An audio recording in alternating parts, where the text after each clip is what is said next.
감사합니다. 우리 마지막 저도 목소리가 많이 쉬었는데요. 우리 힘을 내어서 한 번 더 찬양하시면서 하나님의 은혜를 사모하며 나아갑시다. 우리 이 시간 다 함께 찬양할 때 주와 같이 길 가는 것 즐거운 일 아닌가, 우리 다 함께 이러한 마음으로 찬양하도록 하겠습니다. 주와 같이 길 가는 것 찬양합니다.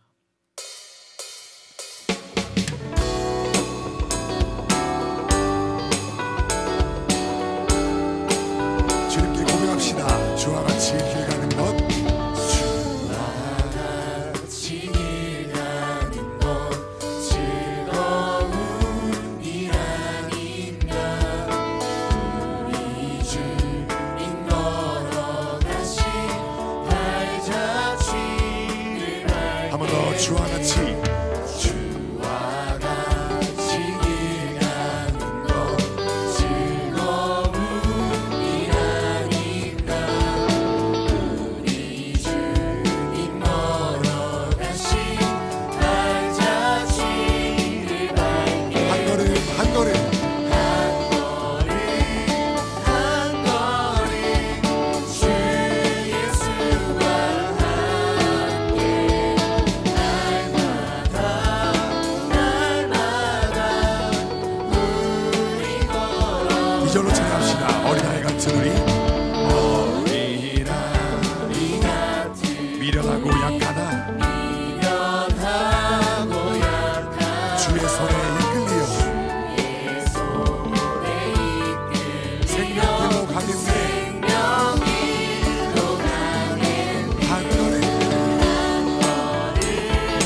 한 걸음 주 예수와 함께 날마다 우리 걸어 산들로 꽃이 피는 들판이다. 꽃이 피는 들판이라 험한 골짜기라 주가 인도하는 대로 인도하는 주와 같이 주와 같이 가게 한 걸음 한 걸음 주 예수와 함께 날마다 우리 걸어 한 번 더 한 걸음 한 걸음 주 예수와 함께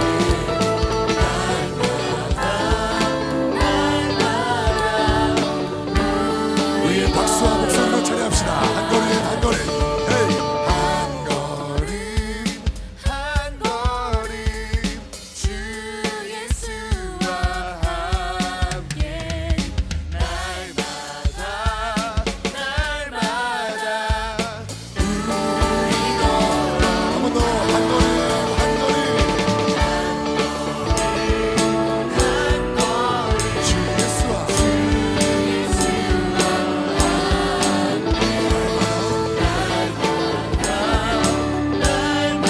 우리 걸어가리 우리 걸어가리 마지막으로 우리 걸어가리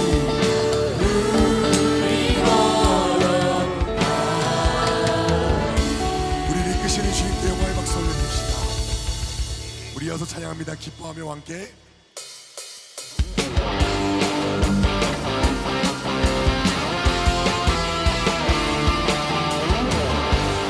우리 시간 기쁨으로 더 찬양합니다. 기뻐하며 함께 함께 노래 부르니 소리 높여 할렐루야 부르니 주님 앞에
예, 다시 한번 더 기뻐하며 노래 부르리 소리 높여 할렐루야 부르리 주님 앞에 나와 찬양 드리며 우리 주님과 함께 기뻐하리라. 나의 창조자 나의 창조자 나의 구원자 가장 귀한 나를 예수님 찬양합니다. 나의 치료자 나의 선한 목자 되신 주 예수 나의 주 찬양합니다. 한 번 더 나의 창조자 나의 창조자 나의 구원자 나의 예수님 가장 귀한 나의 예수님 찬양합니다. 나의 치료자 나의 치료자 나의 소란 나의 선한 목자 되신 예수 예수 나의 주 찬양하리. 예수 나의 주 찬양하리 예수 나의 주 찬양하리. 마지막으로 예수 나의 주 찬양하리 예수 나의 주 찬양하리 우리 이어서 찬양합시다. 돌아서지 않으리.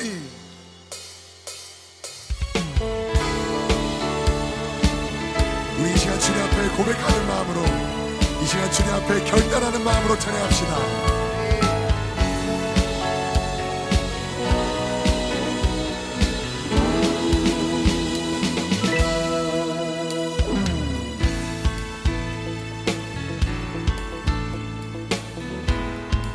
주님 뜻대로 살기로 했네.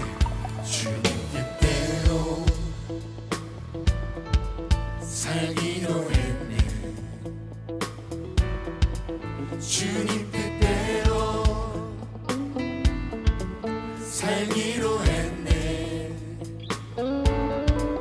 주님 뜻대로 살기로 했네.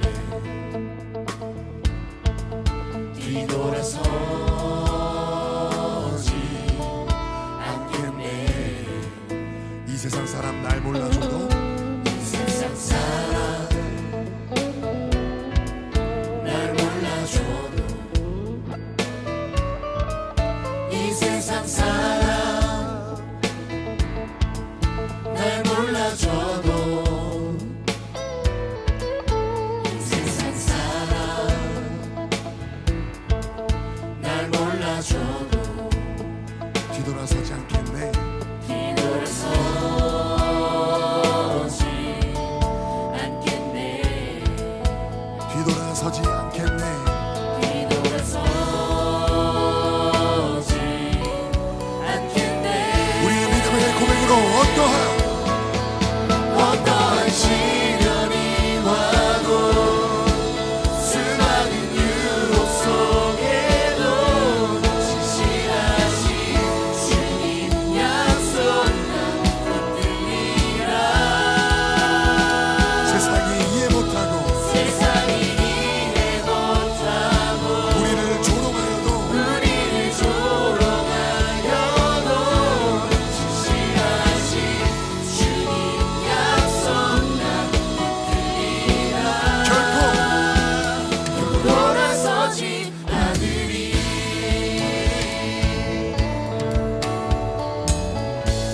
우리 3절로 찬양합시다. 세상 등지고 세상 등지고 십자가 보내. 세상 등지고 십자가 보내. 세상 등지고 십자가 보내. 뒤돌아서지 않겠네. 우리 고백합시다. 뒤돌아서지 않겠네. 뒤돌아서지 않겠네.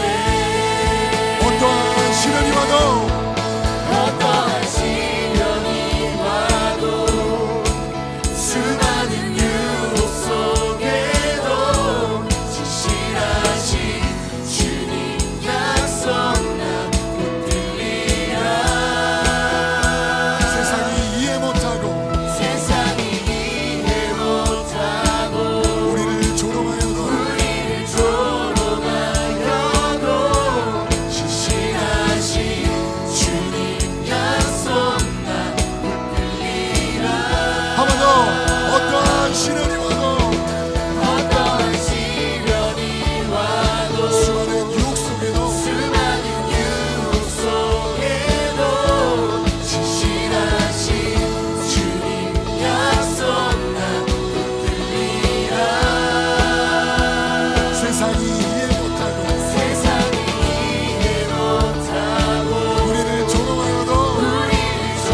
돌아서지 않으리 돌아서지 않으리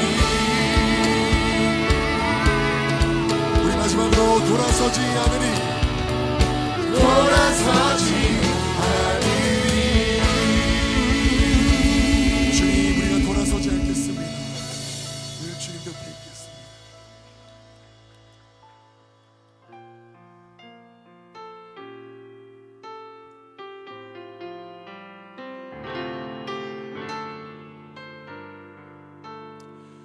여기 있는 우리 한 사람 한 사람이 주님 앞에 예배자인 줄로 믿습니다.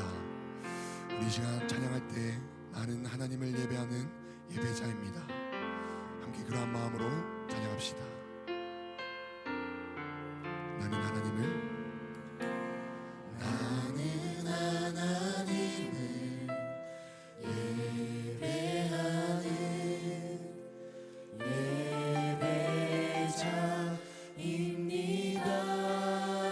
내가 서 있는 곳 어디서나 내가 서 있는 곳 어디서나 하나님을 예배합니다. 하나님을 예배합니다. 내 영혼 거룩한 은혜를 향하여 내 마음 완전한 하나님 향하여 이곳에서 바로 이 시간 하나님을 예배합니다. 우리 처음부터 찬양합시다. 하나님 나는 하나님을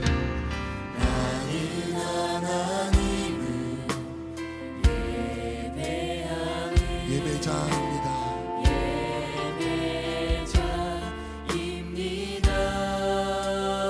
내가 서 있는 곳 어디서나 내가 서 있는 곳 어디서나 하나님을 예배합니다. 내 영혼 거룩한 내 영혼 거룩한 은혜를 향하여 내 마음 완전한 하나님 향하여 이곳에서 바로 이 시간 이곳에서 바로 이 시간 하나님을 예배합니다. 하나님을 예배합니다. 내 영혼 거룩한 은혜를 향하여 내 영혼 거룩한 은혜를 향하여 내 마음 완전한 하나님 향하여 내가 있는 이곳에서 이곳에서 바로 이 시간 바로 이 시간 하나님을 예배합니다.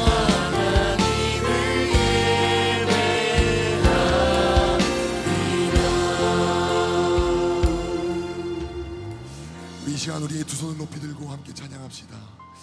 우리의 목소리로 찬양합시다. 나는 하나님을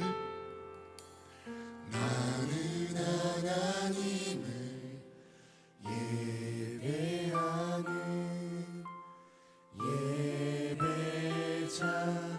예배자입니다. 내가 서 있는 곳 어디서나 하나님을 예배합니다. 내 영혼 거룩한 내 영혼 거룩한 은혜를 향하여 내 마음 완전한 하나님 향하여 이곳에서 바로 이 시간 바로 이 시간 하나님을 예배합니다. 하나님을 예배합니다. 마지막으로 이곳에서 바로 이 시간 바로 이 시간 하나님을 예배합니다. 하나님을 예배합니다. 아멘. 우리 이 시간 다 함께 기도하면서 나아갑시다. 하나님, 우리가 하나님과 있는다면 초막이나 궁궐이나 그 어디나 하늘나라인 줄로 믿습니다. 주님, 내가 서 있는 이곳에서 바로 이 시간 하나님을 예배하는 예배자가 될 수 있도록 우리를 붙잡아 주시옵소서. 우리를 이끌어 주시옵소서. 우리 다 함께 이런 마음으로 주여 한번 외치고 기도하시도록 하겠습니다. 주여.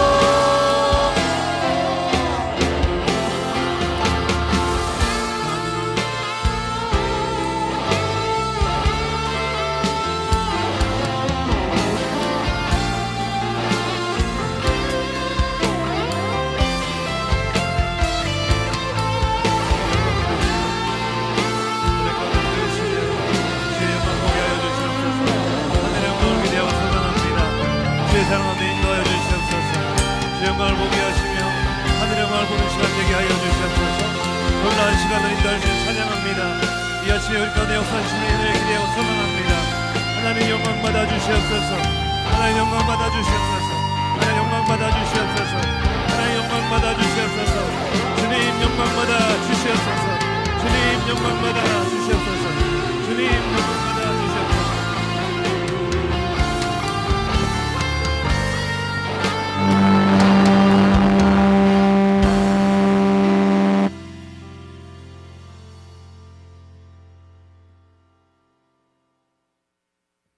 네, 여러분 잘 주무셨나요? 네, 우리 한번 마지막 시간인데 우리 인사했으면 좋겠습니다. 좌우에 계신 분에게 수고하셨습니다. 사랑합니다. 축복합니다. 인사하겠습니다.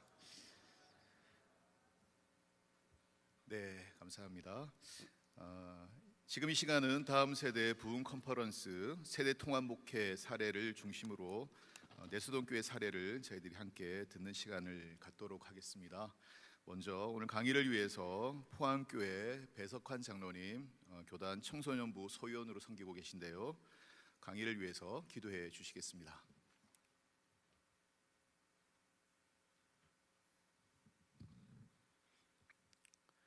사랑의 하나님, 저희들에게 귀한 직분 주시고 사명 주시고 거룩한 부담감을 주신 하나님 감사합니다. 하지만 주님, 지금 주신 사명 너무 감당하기 힘들어 주님의 도움을 받고자 이 길에 나왔습니다. 주님 도와주시옵소서. 여러 가지 이유로 우리 청소년들이 하나님을 떠나고 교회에 다니는 것을 부끄러워하는 안타까운 현실 앞에 저희들이 책임감을 통감하며 이렇게 모여 기도하며 고민하며 하나님의 지혜를 구하는 시간을 허락하여 주신 하나님 감사합니다. 매 시간마다 성령님의 기름 부음이 넘치게 하셔서 새로운 꿈과 도전을 주시는 하나님, 이 시간 온 세대 통합 목회 세미나 시간으로 우리 박지웅 목사님을 통하여 말씀을 듣습니다. 주시는 말씀으로 내가 어떻게 하면 다음 세대를 세울 것인가를 고민하는 시간이 아니라 다음 세대를 바로 세우는데 꼭 필요한 하나님의 도구로 쓰임받기로 다짐하는 시간 되게 인도하여 주시옵소서. 우리 청소년들에게 하나님의 자녀로서의 분명한 정체성을 심어주는 믿음의 지혜를 허락하여 주시옵소서. 우리 총회장님의 다음 세대 중점 사역이 계속적으로 지속되어 믿음의 다음 세대가 우리 교단을 통하여 우리 교회를 통하여 불같이 일어나는 역사가 있게 하여 주시옵소서. 우리 교단에 속한 모든 교회가 다음 세대 사역에 집중하여 세상을 변화시키고 세상의 본이 되는 건강한 교회들로 세워 주시옵소서. 이 시간 주시는 말씀으로 새로운 꿈과 도전을 주실 하나님을 기대합니다. 이 모든 말씀 존귀하신 예수님의 이름으로 감사하며 기도드립니다. 아멘. 네, 이번 강의는 내수동교회 박지웅 목사님께서 세대통합 목회 사례에 대해서 강의해 주시겠습니다. 이제 목사님 나오실 때 저희들이 따뜻하게 환영하는 마음으로 박수로 맞이하도록 하겠습니다.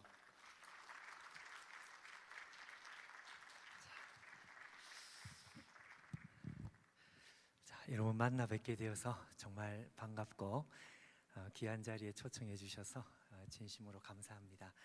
제가 주어진 시간에 정말 간절한 마음은 이 자리에 오신 우리 모든 분들에게 어떻게 하든지 정말 조금이라도 도움이 되었으면 좋겠다. 정말 할 수 있으면 많은 도움이 되면 좋겠다. 그렇지만 제가 여러분들에게 그렇게 정말 말할 수 있는 것이 많이 있을까 하는 그런 염려를 좀 가지고 오기는 했지만 그래도 정말 이 자리에 오신 분들에게 정말 좀 큰 도움이 되면 좋겠다는 마음이 정말 간절합니다. 이 자리 하나님께서 우리 가운데 참 귀한 통찰력을 우리 모두에게 함께 주셨으면 너무너무 좋겠습니다. 그렇게 해주실 줄 믿습니다. 아멘. 자, 저는 내수동 교회를 사례를 중심으로 말씀을 좀 나누고 싶습니다. 처음에 제가 연락을 받을 때는 설교하는 자리인 줄 알고 제가 뭔가 이렇게 좀 핀트를 이해를 잘 못했는데, 제가 내수동 교회를 중심으로 조금 실제적인 말씀을 나누는 것이 필요하지 않겠나 이렇게 생각을 하고요. 소개를 제가 간단하게 말씀을 좀 드리면, 저는 이제 올해로 내수동 교회에서 이제 만 19년을 지나고 이제 한 20년 가까이 담임 사역을 하고 있습니다. 제가 조금 이런 나이에 담임 목회를 시작을 하다 보니 그렇게 제가 아주 나이가 많은 것은 아닌데 벌써 한 20년이 정말 돼버렸습니다. 정말 너무 빨리 지냈고, 또 이 자리에도 저와 비슷하게 이렇게 목회를 오래 하신 분들도 계시리라고 생각을 하는데요.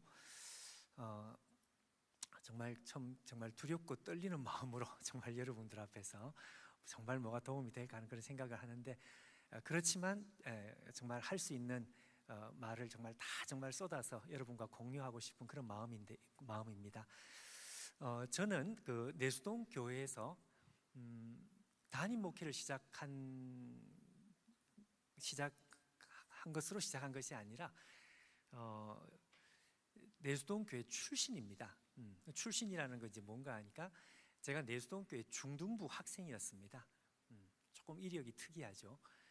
그리고 고등부 학생이었고, 그리고 대학부 학생이었고, 대학부 전도사였고요. 그리고 담임 목사가 되었습니다.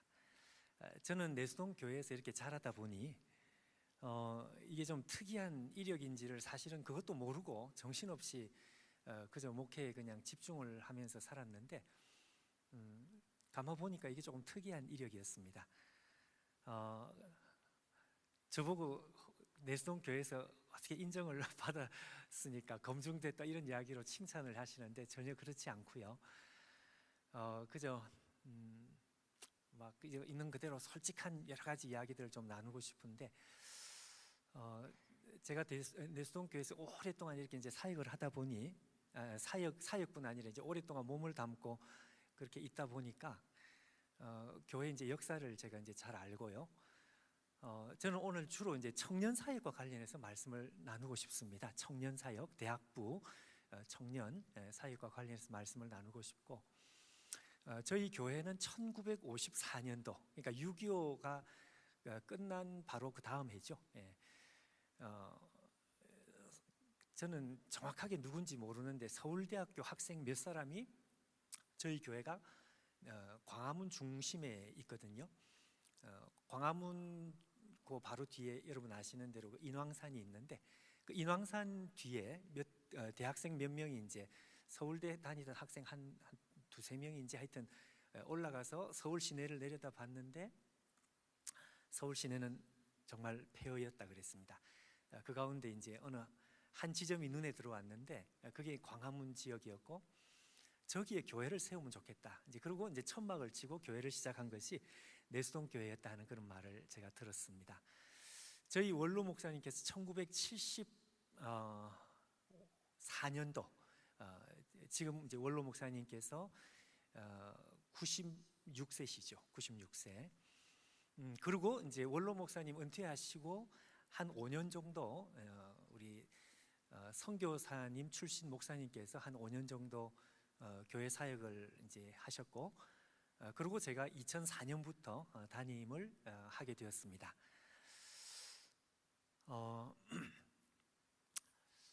이제 저희 교회가 1974년도에 원로 목사님이 부임하신 그 한 몇 년 뒤에 이제 이 청년 사역이 조금 이렇게 활발하게 일어나게 되었습니다. 이제 그 이야기도 좀 같이 제가 나누고 싶은데요. 이제 오늘 주제가 여러분 세대 통합 목회 아니겠습니까? 세대 통합 목회. 사실 저는 세대 통합 목회 그 말은 많이 들었는데 그 개념을 제가 집중적으로 뭘 연구를 하고 그런 것이 아니고요. 그냥 있는 그대로 이제 말씀을 좀 드리면 한 달 정도 전인가요? 소위 그 한지터 한국 지도자 뭐 하여튼 그렇게 해서 센터 뭐 이렇게 나오는 그 통합 측에 우리 박종순 목사님, 저는 이제 합동 측이고요. 통합 측의 박종순 목사님께서 이렇게 이제 커뮤니티 그 목회자 커뮤니티가 있어가지고 거기에 이제 한 100여 명 되는 담임 목사님들이 모인 자리에서 그때 이제 세미나를 했는데 그때 세미나 주제가 세대 통합 목회였습니다. 거기에는 이제 주로 장신대 교수님들이 이제 많이 오시기도 하고 또 지역 담임 목사님들도 모이시고 이제 이렇게 해서 이제 그때 그 저한테 잠깐 와서 짧은 시간 이렇게 좀 사례 이야기를 좀 해라 이래가지고 제가 그때 가서 이제 잠깐 나누고 어저께 아마 장철근 목사님 그때 제가 만나서 인사를 했습니다. 장 목사님 어저께도 오셨던데 뭐 저는 무슨 세대 통합 목회 무슨 전문가도 아니고요. 거기 전문가들은 학자들이 다 그 사례 발표를 하시고 학자적인 또 학문적인 그런 소개를 하셔가지고 제가 오히려 도움을 받았습니다. 자, 근데 제가 그 말씀을 왜 하는가 하니까 그 자리에서 사회를 보시던 장신대 교수님께서 아주 중요한 말씀을 한 말씀 해가지고 제가 그 말씀을 잠깐 인용을 하고 싶은데 그 장신대 실천신학과 교수님이신 것 같아요. 이분이 이런 말씀을 했습니다. 세대 통합 목회라고 할 때 이 통합이라는 의미를 이 학문적으로 그리고 실제적으로 좀 정확하게 우리가 이해를 하자. 그러면서 이 통합이라는 말은 통폐합을 말하는 것이 아니다. 제가 그 얘기를 듣고 아주 참 중요한 말씀이다. 제가 그런 생각을 했습니다. 무슨 이야기인가 하면요. 통폐합이라고 하는 것은 세대 통합 목회다 이렇게 할 때에 그 통합이라는 것은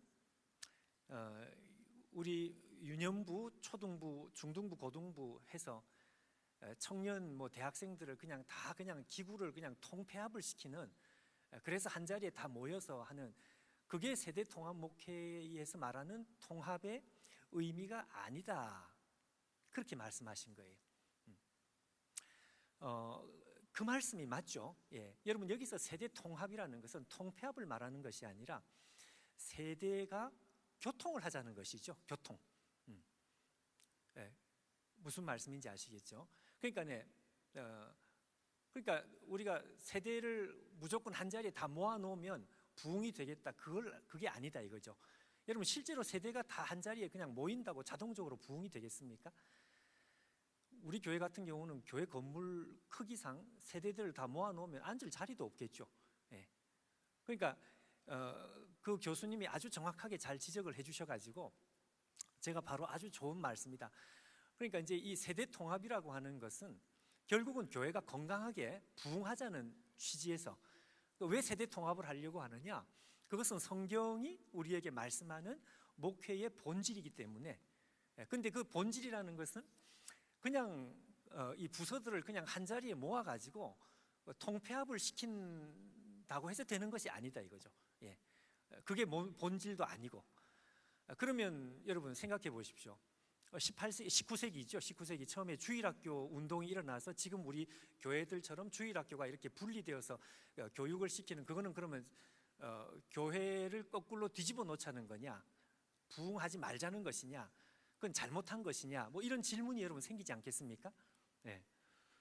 그게 아니다 이거죠. 주일학교를 처음에 시작을 한 것도 조금 넓은 의미에서 보면 이것도 세대 통합의 기본적인 아이디어가 이게 같은 아이디어를 가지고 시작을 한 것으로 그렇게 이해를 해야 되는 것이 저는 옳다고 보는 것입니다. 자, 그럼 세대 통합 목회가 통폐합을 말하는 것이 아니라면 그러면 세대 그 통합이라는 말 자체를 조금 이렇게 좀 좋은 말로 바꾸는 거 좋겠다 이제 이런 말씀을 했는데 더 좋은 말이 생각이 안 나니까 이제 아마 세대 통합 목회 막 이렇게 한 것 같습니다. 근데 그때 통합이라는 표현은 오히려 통합이라는 표현보다는 뭐 연합. 예. 자, 성경 구절 한 구절이 도움이 될 것 같습니다. 여러분 이 에베소서 4장 16절 혹시 여기 띄우실 수 있나요? 예, 제가 자, 여러분 우리가 잘 아는 말씀인데요. 제가 이 시간 설교하는 시간은 아니니까요. 저기 보시면 자, 그에게서 온 몸이 각 마디를 통하여 도움을 받아 연결되고 결합되어, 옛날 우리 그 개역 한글판에는 연락되고 상합되어 이렇게 번역을 했습니다. 이제 번역을 바꿔가지고 연결되고 결합되어 이렇게 이제 말을 바꾸었습니다. 그래서 각 지체의 분량대로 역사하여 몸을 자라게 하며 사랑 안에서 스스로 세우는 일 이렇게 되어 있습니다. 자, 여러분, 저는 이 말씀이 세대 통합 목회의 본질이라고 그렇게 믿습니다. 그러니까 세대 통합이라는 것은 이걸 어떤 방법론적으로 교회를 부흥시켜보자 이게 아니고 교회 본질로 돌아가자는 것이죠. 근데 그 교회 본질이라는 것은 단지 한 공간에 세대를 다 모아서 함께 예배를 드리자 그게 아니죠. 예.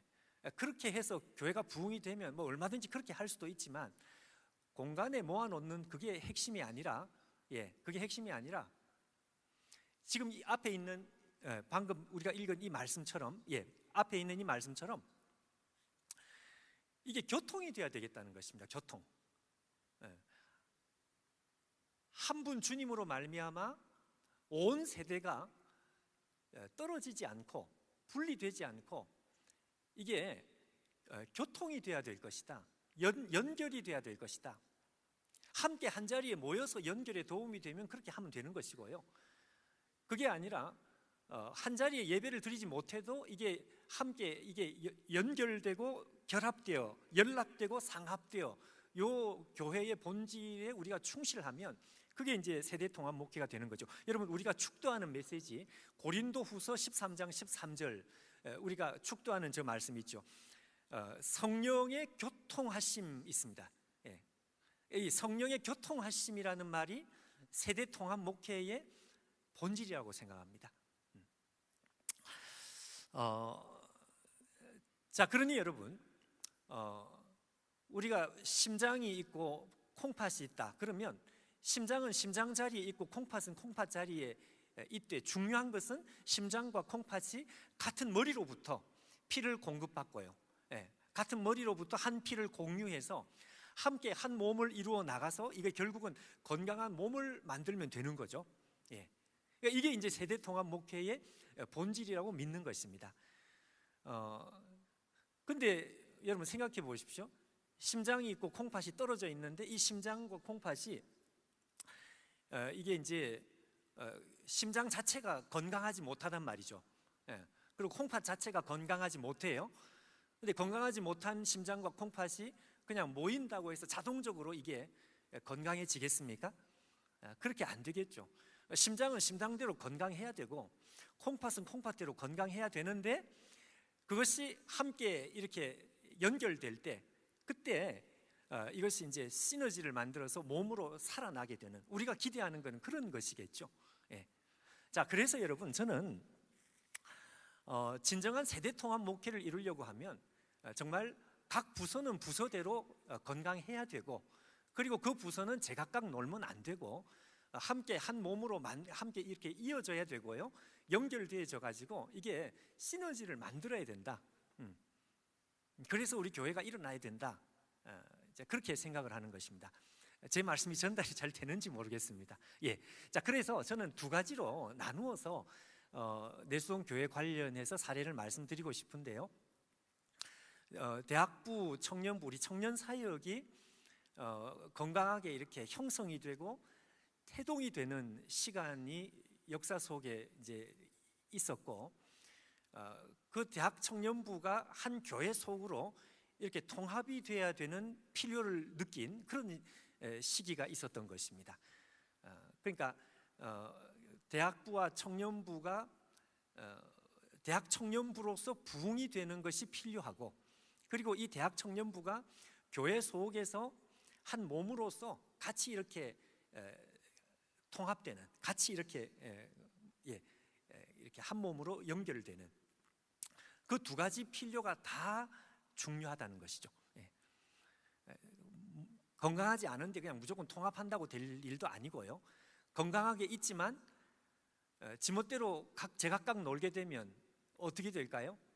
통합이 안 되면 어떻게 될까요? 통합이 안 되면 반짝하다가 죽는 것입니다. 여러분, 우리 교회에서 그런 예를 많이 보지 않습니까? 어떤 한 목회자가 와가지고 청년부를 부흥을 이렇게 조금 시켜놨다. 근데 그 사역자가 가고 난 뒤에 다시 원래로 원상복귀했다. 뭐 그런 거 있죠. 그거는 이제 통합이 안 된 케이스가 아니냐, 이제 저는 그렇게 생각을 하는 거예요. 그러니까 저는 결국 두 가지가 다 있어야 된다 이거죠. 각 부서들은 스스로 건강하게 자생력도 가져야 되고, 동시에 이것이 교회 안에서 한 몸으로 연결도 돼야 되고, 이 두 가지가 다 이게 이제 결국은 뭔가 하니까 세대 통합 목회의 본질이다, 그렇게 생각을 하는 것입니다. 예. 여러분, 제가 몸담고 있는 이 내수동 교회는 여러분 소위 말하면 대형 교회가 아닙니다. 대형 교회가 아니기 때문에 저는 오히려 우리 함께 이렇게 공유하는 데 있어 가지고 좀 더 도움이 되지 않겠나, 그런 생각을 저는 하는 것입니다.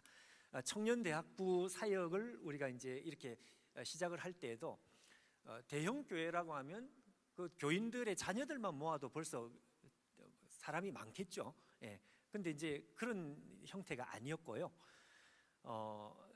내수동교회에서 대학부 청년부가 이렇게 이제 그 형성이 될 때에 중형도 아니라 좀 적은 교회였습니다. 제가 정확하게 원로 목사님 이야기를 제가 기억을 하면 한 450명 정도 되는 교회였습니다. 거기서 이제 청년 대학부가 이렇게 형성이 되는, 자, 그 얘기를 제가 먼저 하고 그 다음에 그것이 이제 교회 속으로 흡수되고 통합되는 이제 그런 것들 제가 두 번째로 말씀을 드리고, 그러니까 이제 좀 제가 이제 역사를 이렇게 이제 좀 생각을 하면서 말씀을 드리고 싶습니다.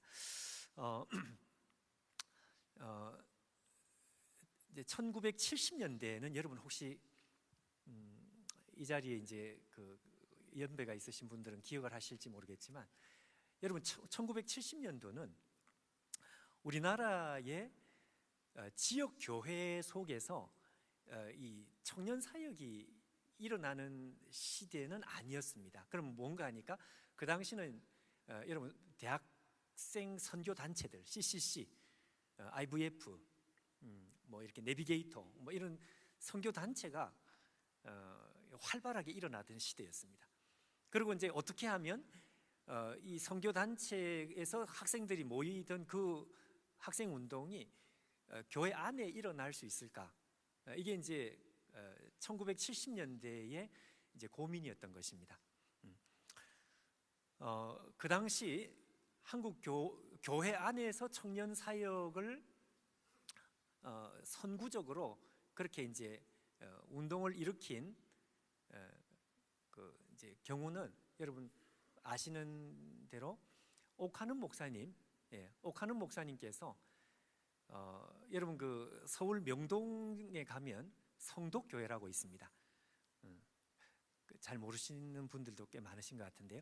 성독교회에 그 당시에 옥하는 목사님께서 대학부 전도사가 되셔가지고 그때 제자 훈련을 하셨습니다. 그 제자 훈련을 해서 한 명인가 두 명인가 되는 그 제자 훈련생으로 출발을 해가지고 글쎄 한 몇 년인가 한 2, 3년 정도 사이에 이 대학부가 이제 부흥을 한 것입니다. 부흥을 해서 한 300명 정도까지 됐다 그래요. 그리고 이제 지역 교회 속에서 대학생들이, 청년들이 모일 수 있다고 하는 일종의 가능성을 보여준 거죠. 그리고 이동원 목사님, 이동원 갑자기 제가 충무로에 있는 교회가 뭐죠, 여러분? 침례교회, 서울침례. 예, 거기서 이제 대학생들이 모이고 그 다음에 서대문의 서문교회라고 지금 이제 강남으로 이사간 서문교회 있습니다. 아마 그 지금 우리 고신 측 교수님들 중에 서문교회 출신 교수님들이 몇 분 계시고요. 그 어간에 내수동교회 대학부는 1970년도 후반에 그분들이 이렇게 지역교회에서 대학부 운동을 시작을 하다가 내수동교회는 그때 이제 출발을 했었습니다. 오카노 목사님이 성덕교회에서 대학부 사역을 그렇게 일으키고 그리고 미국으로 이제 유학을 가셨죠. 그래서 이제 미국에서 내비게이터 선교 단체를 이렇게 접하고 이러면서 제자 훈련을 본격적으로 연구하고 이제 한국으로 돌아오는 그 몇 년. 그리고 이제 그 오카노 목사님 미국 가신 후에 그 남포교회 원로 목사님이신 박영선 목사님이 이제 그 교회 대학부를 이어받아서 이제 사역을 하고 이제 뭐 그렇게 제가 지낸 걸로 알고 있고요. 그 뒤로 이제 성덕교회는 좀 제가 좀 조심스러운 말이지만 대학부가 이게 조금 이렇게 많이 약해졌었습니다. 그리고 이제 다시 그 대학부가 좀 일어나 보려고 애를 많이 쓰는 제가 그러고 나서 한번 제가 가본 적이 있는데 자 그때 이제 다른 교회 얘기가 아니라 내수동 교회가 성덕교회 대학부를 벤치마킹을 하고 싶어가지고 한 6개월 정도 그 모이는 집회, 학생들 모이는 집회를 계속 그 참가를 하고요. 이제 그렇게 했던 것입니다.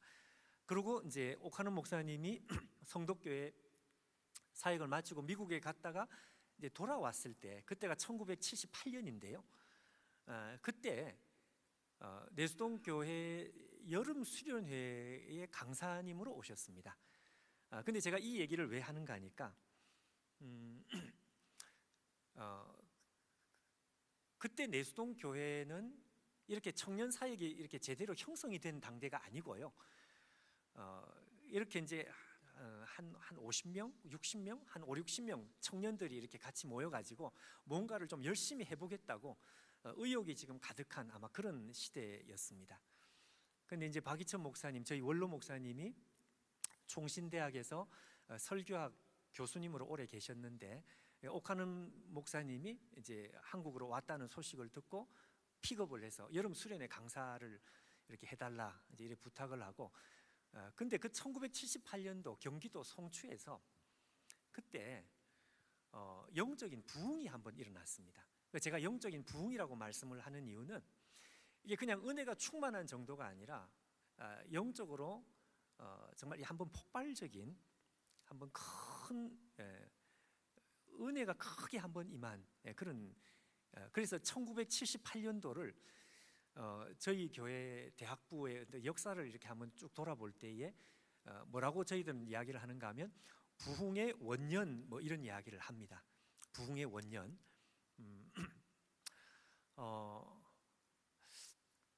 지금 삼일교회에 그 송태근 목사님 혹시 아시나요? 예, 삼일교회 송태근 목사님이 이제 그 당시에 학생이었고 그 당시에 내수동교회 대학부를 지도하던 간사님 사역자가 아니고요. 평신도 간사, 평신도입니다. 평신도인데 이 지도력이 있어가지고 간사 역할을 이제 하면서 학생들을 이렇게 끌어모은 그 간사가 누군가 하면 지금 사랑의 교회 오정현 목사님이었습니다. 그 오정현 목사님이 그 당시에 대학부 지도 간사였던 거예요. 간사. 예. 간사라는 것은 어중간하면 다 간사입니다. 예. 뭐 이름 붙일 게 없으면 무조건 간사입니다. 이게 이제 우리 원로 목사님의 어떤 하나의 그 참 그 큰 영향이면 영향인데요. 우리 원로 목사님의 그 가지고 있는 철학은 어떤 철학인가 하니까 꽁 잡는 게 매라는 말은 이게 좋은 말로 쓰이지 않고 나쁜 말로 쓰이는 거죠. 예. 좋게 표현하면 대단히 실제적이고 실용적이고 다른 어떤 무슨 기름기가 없는 담백한 그러니까 너가 평신도지만 너가 지도력이 있으면 너가 한번 대학부를 한번 해봐라 이렇게 된 거예요. 그래서 오정현 학생을 간사로 세우고 그 오정현 학생이 대학부의 지도자가 돼가지고 오카노 목사님을 모시고 개교회 지역 교회 이제 막 태동하는 그 대학생들이 좋은 그 강사님을 이렇게 모시고 싶은 그 열망이 많이 있지 않습니까? 그러면 이제 이렇게 모시기가 좀 부담스럽고 죄송하고 이제 그렇지만 그 오정현 목사님의 스타일이 좀 이렇게 꿈과 비전 이래 가지고 오시는 강사님들께 그렇게 부탁을 했다 그래요. 지금도 만나서 얘기하면 그런 이야기를 듣습니다. 목사님, 우리 교회 이렇게 모시게 돼서 죄송하지만 우리 교회 대학부는 지금은 작지만 우리의 꿈은 결코 작지 않습니다. 이렇게 나오는 거예요. 예.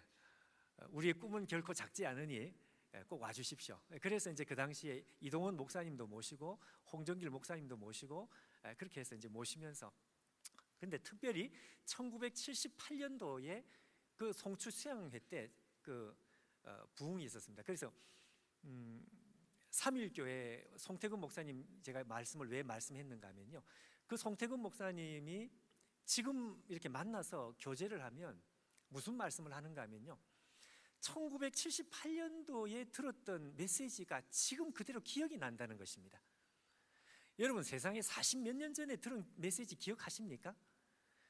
요한의 아들 시몬아, 내가 나를 사랑하냐. 그 당시는 저는 대학부 학생이 아닙니다. 저는 내수동교회 대학부의 1세대, 이제 송태근 목사님이나 오정현 목사님은 1세대고요. 저는 2세대입니다. 2세대. 저는 80년대 학번이니까요. 근데 이제 대학부에 오랫동안 몸담고 있고 있다 보니까 하도 그 이야기를 많이 들어가지고 마치 제가 경험한 것처럼 그렇게 이야기를 하는 것 같은데, 1978년도에 하나님께서 부흥을 주셨습니다. 그러니까 이게 한번 정말 영적으로 빵 하고, 제가 이 말씀을 하는 이유는 어떤 경험치를 말하고 싶어서 이야기를 한 게 아니라, 교회 대학부의 역사를 제가 이렇게 한번 돌아보면은요, 한 40년 이상 되는 이 역사를 한번 돌아보면 대학부의 그 학생들이 그렇게 그 오늘까지 뭐 이렇게 명맥을 유지하면서 대학부 청년 사역이 계속 이렇게 지속된 이유가 뭡니까? 라고 누군가 저에게 묻는다면 저는 주저하지 않고 첫째, 성령 운동이었습니다. 그런 말을 할 수 있기 때문에 제가 1978년 이야기를 하는 것입니다.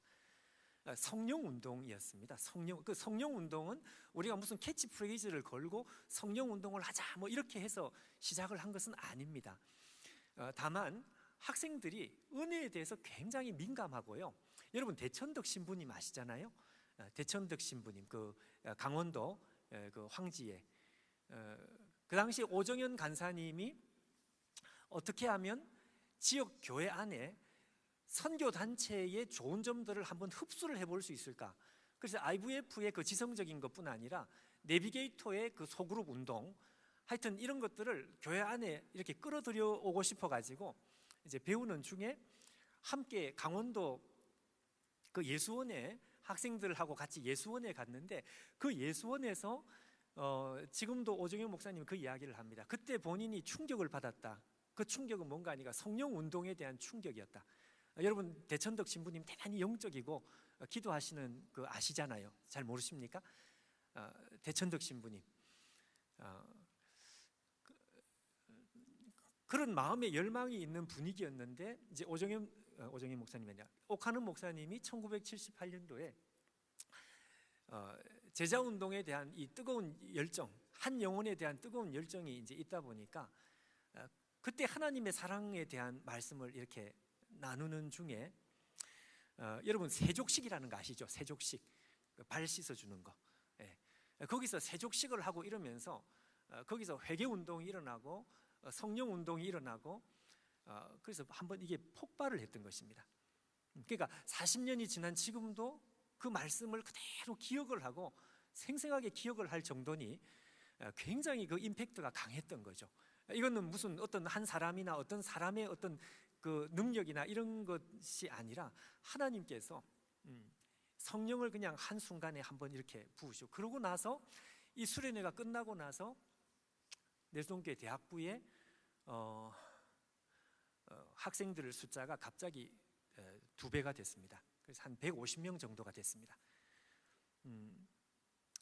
그리고 이제 그 마음의 열정이 너무너무 뜨거우니까 전도 운동을 한 것입니다. 그래서 생교기, 생명교제 기쁨 뭐 이렇게 이름을 붙여가지고 여러분 1970년대 말은 여러분 분위기를 아시는 대로 광주 운동이 일어나는 하여튼 그 민주화 운동이 일어나는 그런 분위기에서 이 사람들이 모이는 것이 대단히 이렇게 경계심을 만드는 그런 분위기였었는데요.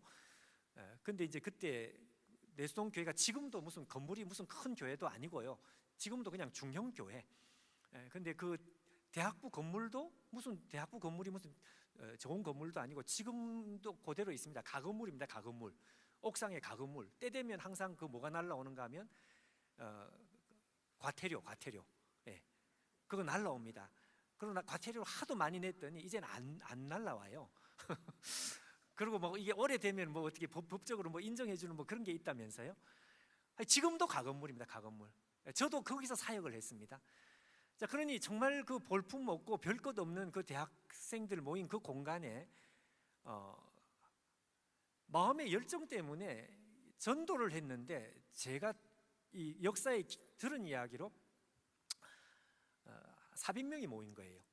여러분 지금은 그 동네가 지금 이렇게 다 재개발이 됐지만 그 당시에는 꼬불꼬불한 골목 들어가서 세상에 여기는 교회가 안 되는 곳이다. 제가 담임을 했더니요, 담임 사역을 2004년 시작했는데 우리 노회의 노회장 시찰장 목사님이 저한테 전화를 해가지고 거기는 교회가 안 되는 곳인데 저보고 그러더라고요. 하여튼 그렇습니다. 그런데 그 골목을 따라 400명들이 이렇게 400명이 모이니까 그러니까 파출소에서 이게 무슨 데모하는 줄 알고 경찰들이 동원이 된 거예요.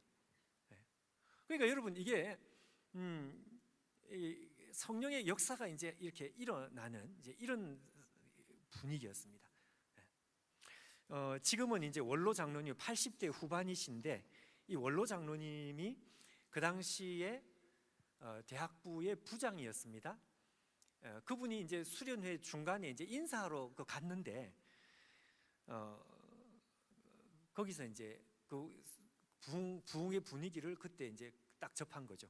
그분이 회고록을 써놓은 게 있어가지고 제가 그분의 글을 하나 잠깐 가져왔는데요.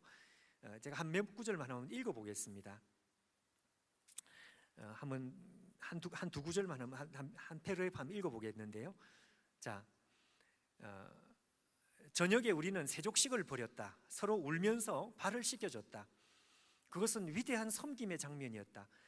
나를 내려놓고 원로 장로님 나를 앉혀놓고 평생 남을 위해서 살겠다는 결단의 시간을 했다.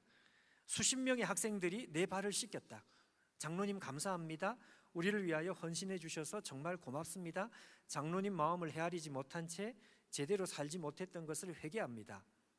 내 발을 울면서 씻겨주는 아이들을 바라보면서 나는 하염없이 눈물을 흘렸다. 그리고 나 역시 한 명 한 명의 아이들의 발을 씻겨주었다.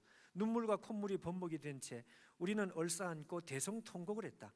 그날 밤에는 팔이 아파서 제대로 잠을 잘 수 없을 정도였지만 마음은 날아갈 것 같았다. 당시 학생들은 모두 영적으로 깨어났다. 죄악을 고백하고 평생 주님을 쫓는 삶을 살기로 작정했다. 오정현 간사나 오정호 지금 새로남교회 등 당시 참석했던 모든 사람들의 마음 속에 송추의 추억은 아름답게 각인되었다. 그분의 표현입니다. 그분의 표현을 제가 그대로 읽었는데요. 제가 이제 이렇게 이제 돌아보면 하나님께서 이 대학부 역사에 군데군데에 크고 작은 부흥을 주셨던 것입니다. 그리고 1978년은 부흥의 원년이었고요. 근데 이게 78년에만 일어났던 일이 아니라 1987년 끝에 제가 거꾸로 1980 지금 울산교회 원로 목사님이 되신 정건두 목사님이 남아프리카 공화국에서 그 로이드 존스 목사님으로 그 설교로 이제 그 설교 그 박사를 받고 막 한국으로 돌아온 40대 초반이었습니다. 1987년도. 그 1987년도에 또 한 번 강력한 이 부흥이 있습니다. 여러분 1987년이 어떤 해인지 혹시 여러분 아시나요? 6.29 선언이 있던 때였습니다.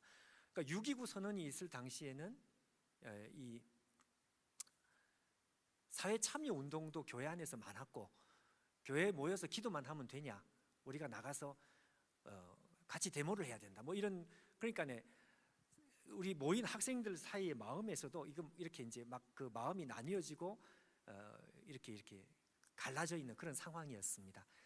그 당시에 정근도 목사님이 누가복음 19장 삭개오 이야기로 복음의 메시지를 아주 강하게 전하시는데, 그때 함께 참여했던 학생들, 그 중에 지금 내일교회, 대구 내일교회 이관영 목사님이 하는 이야기를 제가 빌려서 표현을 해보면, 자기는 그때 그 말씀을 들으면서 이게 말씀인지 진짜 말 그대로 칼 같더라는 것입니다. 너무 강하게 찌르니까, 복음의 이 원색적인 복음으로 막 강하게 찔러서.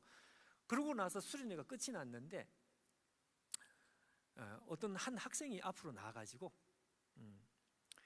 우리가 수련회를 마친 시간이 됐는데 지금 집에 돌아가지 말고 여기서 우리 회개 운동을 하자. 어떤 한 학생이 나온 거예요, 앞으로. 그 학생이 누군가 하면 지금 오류동 남북교회를 담임하시는 전형호 목사님. 내가 이 이야기를 이렇게 이름을 실명을 거론해도 될지 모르겠는데, 하여튼 그때 카투사 군인으로서 참여를 하다가 왜 회개 운동을 해야 되느냐? 하나님의 복음의 말씀은 우리 안에 강하게 도전을 하는데 우리의 마음은 이렇게 나뉘어져 있지 않느냐? 그러니까 그 이야기가 듣기 싫어서 집으로 내려간 학생들도 있고 남아서 회개 운동을 한 학생도 있는데, 그때 성령의 역사가 나타났습니다. 그래서 거기서 방언이 터지기도 하고요. 그리고 그 수련회가 끝나고 나서 학생들이 자발적으로 누가 시킨 것도 아닌데 모여서 자기들끼리 기도 운동을 하는데, 토요일 아침부터 저녁까지 하루 종일 기도 운동을 했던, 그게 이제 두 번째 아마 부흥의 시간이었던 것 같습니다. 여러분, 제가 이걸 이렇게 예를 하나 들어서 말씀을 드리는 이유는 뭔가 하니까, 대학부 운동을, 그러니까 청년 운동을 이렇게 했을 때 제가 기억했던 내수동교회 대학부는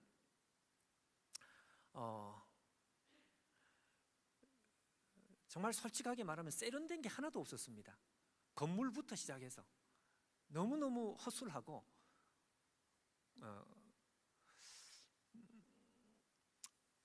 그런데 그 속에 하나님의 성령께서요 때마다 부어주시는 역사가 있었다. 그래서 이 성령운동, 저는 성령운동, 그래서 이 성령운동을 어떻게 하든지 목회와 한국교회 생명력이 성령운동에 있다는 것을 저 자신이 이렇게 느끼면서 목회에 적용을 해봤으면 하는 그런 생각을 지금도 하는 이유가 이제 그런 것입니다. 제가 이런 예들을 자꾸 이야기하면 시간이 이제 자꾸 갈 것 같고 다른 이야기를 못 할 것 같아서 자, 조금 두서없지만 대학부의 이제 몇 가지 특징들을 제가 한 몇 가지만 이제 말씀을 드리면서 대학부 태동이 이렇게 태동이 되었습니다 하는 그것입니다. 여러분, 대학부가 처음에 형성이 될 때는 우리 그 특징 중에 이제 한 가지가 이제 뭔가 하니까요. 자, 여러분, 이건 좀 조심스러운 이야기인데, 스튜던트 리더십으로 적어도 내수동교회는 그렇게 출발을 했습니다. 스튜던트 리더십이라는 게 무슨 말인가 하니까, 목회자 한 사람이 이렇게 주도를 하는 형태가 아니었고요.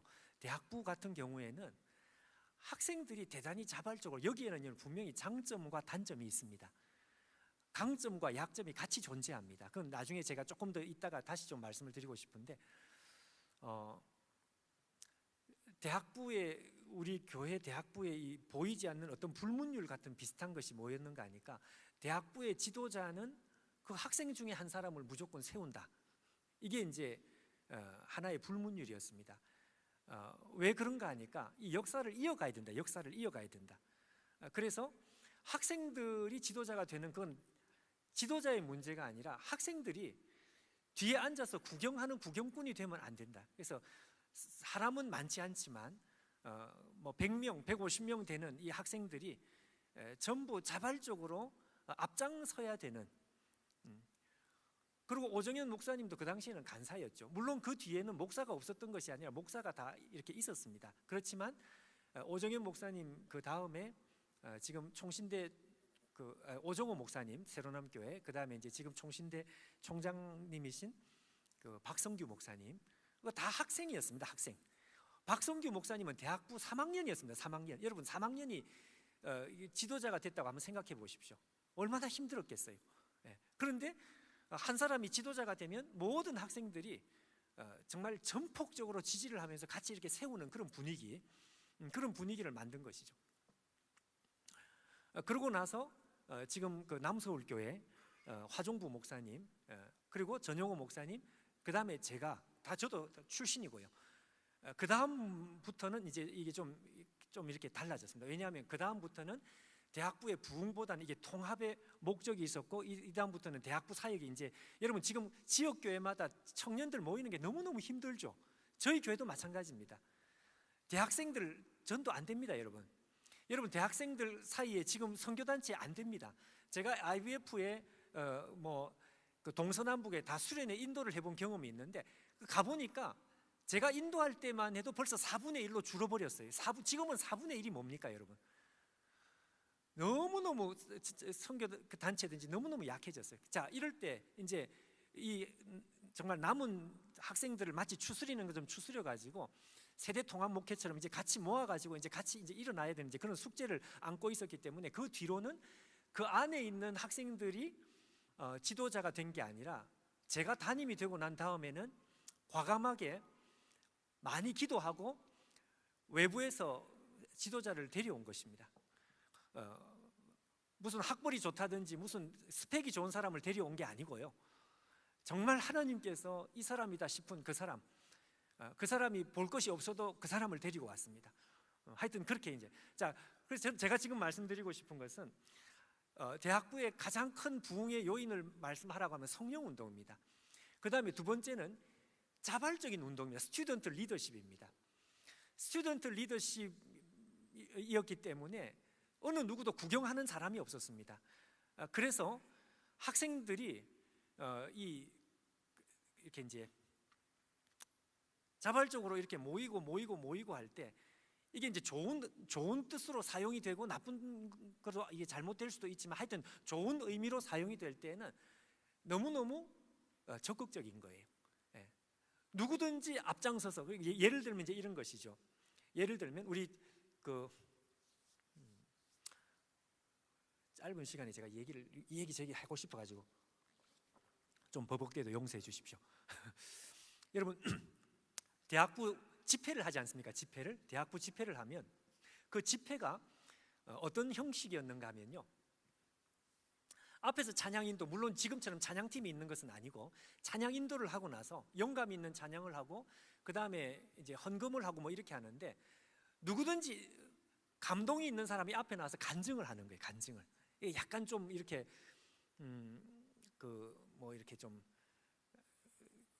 간증을 해서 본인이 준비된 간증으로 눈물 뿌려 간증을 하고, 그 다음에 지도자가 나와가지고 메시지를 한 15분 정도 했습니다. 물론 그 뒤로는 15분 안 하고 30분 설교하고, 화종부 목사님 같은 경우는 1시간 설교하고 뭐 그렇게 했는데, 하여튼 그 뒤로 설교하고. 자, 그러니까 누구든지 은혜 받고 감동 있는 사람이 앞장서서, 그리고 누구든지 마음에 감동이 있는 사람들이 기도 운동을 모으기도 하고, 이런 것들이 내수동 교회 이제 이 청년 사역에 있어서는 보이지 않는 엄청난 힘이었던 것 같아요.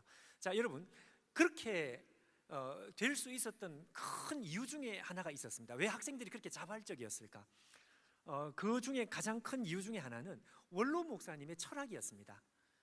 박이천 원로 목사님이 어떤 생각을 가지고 있었는가 하면요, 학생들이 하고 싶으면 내가 옆에 가서 훈수하지 않고 너희들이 하고 싶은 대로 한번 마음껏 해봐라. 그래가지고 교회 재정은 힘들었지만 그 힘든 재정에서도, 여러분 우리가 자식들 공부하자 그러면 모든 거 다 소 팔아서 공부시키는 것처럼 학생들이 하고 싶다 그러면 그냥 있는 그대로 전폭적으로 지지를 해준 거예요. 그 대신에 원로 목사님은 학생들 한 사람 한 사람 이름을 다 기억하고 안 나오면 전화하고 이제 그런 일을 원로 목사님은 너무너무 열심히 하셨습니다. 그래서 그 당시에 여러분 그 선교단체 성경 공부 교재를 교회에 들고 오면 그 당시에는 이단시 되든 그 문제 있는 사람이다 이렇게 노회에서 무슨 제소를 하는 이런 분위기였는데, 원로 목사님께서 내가 모든 것을 다해서 막아줄 것이다. 죄 짓지 않는 이상 오정현 간사가 하는 거에 대해서는 내가 전폭적으로 무조건 다 밀어줄 것이다. 학생들이 하고 싶다 그러면 무조건 다 하게 해준다. 그래서 지금도 오정현 목사님은 일생에 원로 목사님을 정말 그 은사로 그리고 은혜를 입은 은인으로 생각을 하는 이유가 그 청년 사역을 정말 마음껏 할 수 있도록 판을 깔아주신 것이죠. 그리고 교회에서 이렇게 수군거리지 못하게, 왜 목사님은 저렇게 청년들에게 저렇게 아낌없이 지원하느냐 이런 이야기 못하도록 목사님이 다 이걸 막아가지고 이제 그런 자발적인 분위기가 있습니다. 자발적인 분위기. 자, 이런 자발적인 분위기가 형성이 되다 보니까 제가 보기에 이제 또 한 가지 이제 중요한 것이 있습니다. 그게 뭔가 하니까 이런 자발적인 분위기 속에서 기도 운동을 대단히 자발적으로 일으키는 그런 분위기가 많이 있었습니다. 여러분, 제가 나중에 이제 이 통합과 관련돼서 말씀을 조금 나눌 때에는 이 자발적인 분위기가 좋은 의미로서는 자발적인 분위기지만 이게 잘못하면 이게 독이 될 수 있는, 무슨 말씀인지 아시겠죠? 왜냐하면 대학부가 이렇게 열심히 하다 보니까 교회와 이렇게 자꾸 이렇게 멀어질 가능성이 있는 거예요. 그래서 이제 저는 이제 이걸 끌어안는 그런 역할을 제가 담임 목사로서 했던 것이고요. 그건 조금 이따 다시 얘기를 하고, 하여튼 이 자발적인 분위기 속에 이 성령 운동을 가능하게 만든 것은 제가 보기에는 기도 운동이었습니다. 기도 운동. 기도 안 하는 교회가 있겠습니까? 또 기도 안 하는 청년들이 있겠습니까? 근데 제가 지금 생각해 볼 때는 우리 대학생들이 좀 특별했던 것 같아요. 왜 그랬느냐? 예를 하나 들면 이런 것입니다. 여러분, 저는 이렇게 말주변도 별로 없고, 그리고 앞에서 이렇게 설교하는 것을 죽기보다 싫어할 정도로 너무너무 소극적인 사람입니다. 근데 제가 직장 생활하고 대학부하고 제가 직장 생활도 했거든요. 그것도 두 군데서나. 그러고 나서 나중에 이제 늦게 30대 이제 신학교 총신대 신학대학원을 들어갔는데, 저는 정말 설교하는 것이 너무 힘들었습니다. 그리고 설교도 그냥 할 수가 없고요. 완벽한 원고를 갖고 그냥 그걸 읽을 수밖에 없는, 그만큼 이 대인 공포증이 있는, 무대 공포증이 있는 사람이었습니다. 근데 왜 이 얘기를 제가 왜 하느냐? 여러분, 그런 사람이 설교를 하는데 그 뭐 들을 게 있겠습니까? 그 제가 겸손으로 하는 말이 아니라 정말 재미없는 설교를, 그것도 재미없으면 좀 빨리 끝내야 되는데 길게, 지금 생각하면 그때 학생들을 너무너무 존경스럽습니다. 그런데 놀라운 것은요, 제가 대학부 사역을 시작을 할 때 대학부가 점점 매주마다 부흥이 되는 것을 제가 경험을 했습니다. 그러면 뭐 100이면 100, 목사님이 뭐 사역을 잘했고 또 뭐 설교를 잘해서 그렇겠지. 제가 그게 아니라는 것을 설명하는 것입니다. 그때 그 원고도 제대로 있고 지금 다 있고요. 정말 제가 무슨 다른 걸 한 게 아니라, 여러분, 나고 처음 그런 기질을 가진 사람이 그렇게 설교를 하는데 그 설교를 듣겠다고 오는 사람이 있겠느냐 말이에요. 그런데 그게 아니고요, 제가 사역 강단에 처음 전도사로서 그 대학생들, 그 당시에는 한 200명 될 때였습니다. 만들어 놓은 원고를, 그것도 일주일 내도록 만들어 놓은 원고를 그냥 읽는데 학생들이 앉을 자리가 없는 거예요. 정말로 매주. 그리고 나중에는 올라오는 통로에 줄을 서고, 그러고 나서 너무 이렇게 줄이 기니까 나중에 집에 가고. 그게 참 희한하다. 근데 그 이유를 알았습니다. 아마 내수동교회에서 저보고 담임 목회를 하라고 아마 제안한 건 그냥 제 생각에 대학부가 좀 부흥이 돼서 그렇게 한 게 아니냐, 그런 제 생각을 그냥 한번 해보는데, 근데 여러분, 그 대학부가 부흥이 된 것은 제가 사역을 이렇게 탁월하게 잘한 그런 것이 아니고요, 그 이유가 있었단 말이에요. 그 이유가 뭔지 아시겠습니까? 그 이유가 뭔가 하면 1996년 어간이었습니다. 제 앞에 사역을 했던 우리 목사님이 사역하는 걸 너무 힘들어하고 어려워하니까 그 중에 직장이 없는 자매들 몇 사람이 우리가 모여서 기도를 해야 되지 않겠느냐, 이래가지고 직장 없는 자매들 몇 명이 모여가지고 그냥 기도를 했습니다. 무슨 기도 운동을 하겠다 이런 것도 아니고 무슨 뭐 예산을 만들고 그런 것도 없습니다. 그냥 몇 사람이 그냥 모여서 기도를 한 거예요. 근데 직업이 없다 보니 뭐 할 일이 없으니 하루 종일 한 거예요. 하루 종일. 그 제가 시간이 한참 지나고 나서 그때 기도했던 그 자매들을 찾아가면서 제가 한번 물어봤습니다. 몇 시에 모여서 몇 시에 헤어졌냐? 그랬더니 아침 한 9시나 10시에 교회 모여가지고 오후 3시까지 매일. 얼마나 했을까요? 제가 물어보니까 2년에서 3년 정도 했어요. 그 자매들만 한 게 아니라 매일 그 시간 되면 교회에서 기도하는 그 분위기가 형성이 되다 보니까 오고 가는 사람들이, 학생들이 그냥 그 자리에 오면 그냥 기도가 있으니까 그냥 기도를 한 거예요. 학교에서 뭐 학점 F 받아서 마음이 울적했다. 그러면 그날 와서 같이 기도하고 뭐 이렇게 되는 거죠. 그래, 이 기도 모임을 하는데 하루 종일 밥도 안 먹고 그렇게 기도를 하니 한 2년 정도 이 기도가 아마 쌓인 것 같아요. 그러고 나서 제가 대학부 전도사 그 사역을 시작을 한 때가 그 기도가 한 2, 3년 쌓였던 바로 그 시기였습니다. 저는 그때 대학부에 사역을 시작하면서 분명히 지금 뭔가 이렇게 다르다는 느낌을 가졌습니다. 꼭 무슨 여러분 드라이 아이스 뿌려놓으면 구름 이렇게 올라오는 것처럼 꼭 앞에 서 있는데 내가 꼭 이렇게 떠 있는 것 같은 그런 느낌을 받는 거죠. 도대체 뭘까? 내가 신기한 무슨 신령한 능력이 있는 것도 아닌데. 그 자매들이 모여가지고 자기들의 모임을 이름을 붙였습니다. 호수 모임. 왜 호수 모임이냐? 직업 없는 남자를 백수라 그러고 직업 없는 여자를 백조라 그러는데 백조들은 호수에 모인다. 그래서 우리 모임은 호수 모임이다. 그러고 나서 했더니 저는 이제 이런 생각을 배운 것이죠. 책에서 배운 게 아니라 교회는 무엇이 교회 부흥을 결정짓느냐? 제가 가진 나름대로의 경험으로의 철학입니다. 교회 부흥은 분위기다, 분위기. 근데 그 분위기라는 말이 대단히 괄호 열고 영적인 말이다, 괄호 닫고. 이게 분위기라는 게 여러분 뭐 우리가 술 마시면서 분위기 띄어라 그런 분위기가 아니고요. 이게 영적인 분위기가 형성이 되니까 이게 모이는 사람들이 그냥 파도에 휩쓸리듯이 그냥 같이 그냥 영적으로 취해버려요. 여러분 지금 봐도 재미없고 지루한 그 설교를 듣겠다고 학생들이 와서 앉을 자리도 없이 서서 왜 여기 왜 왔냐고 물으면 아마 자기도 모른다 그랬을 거예요. 네.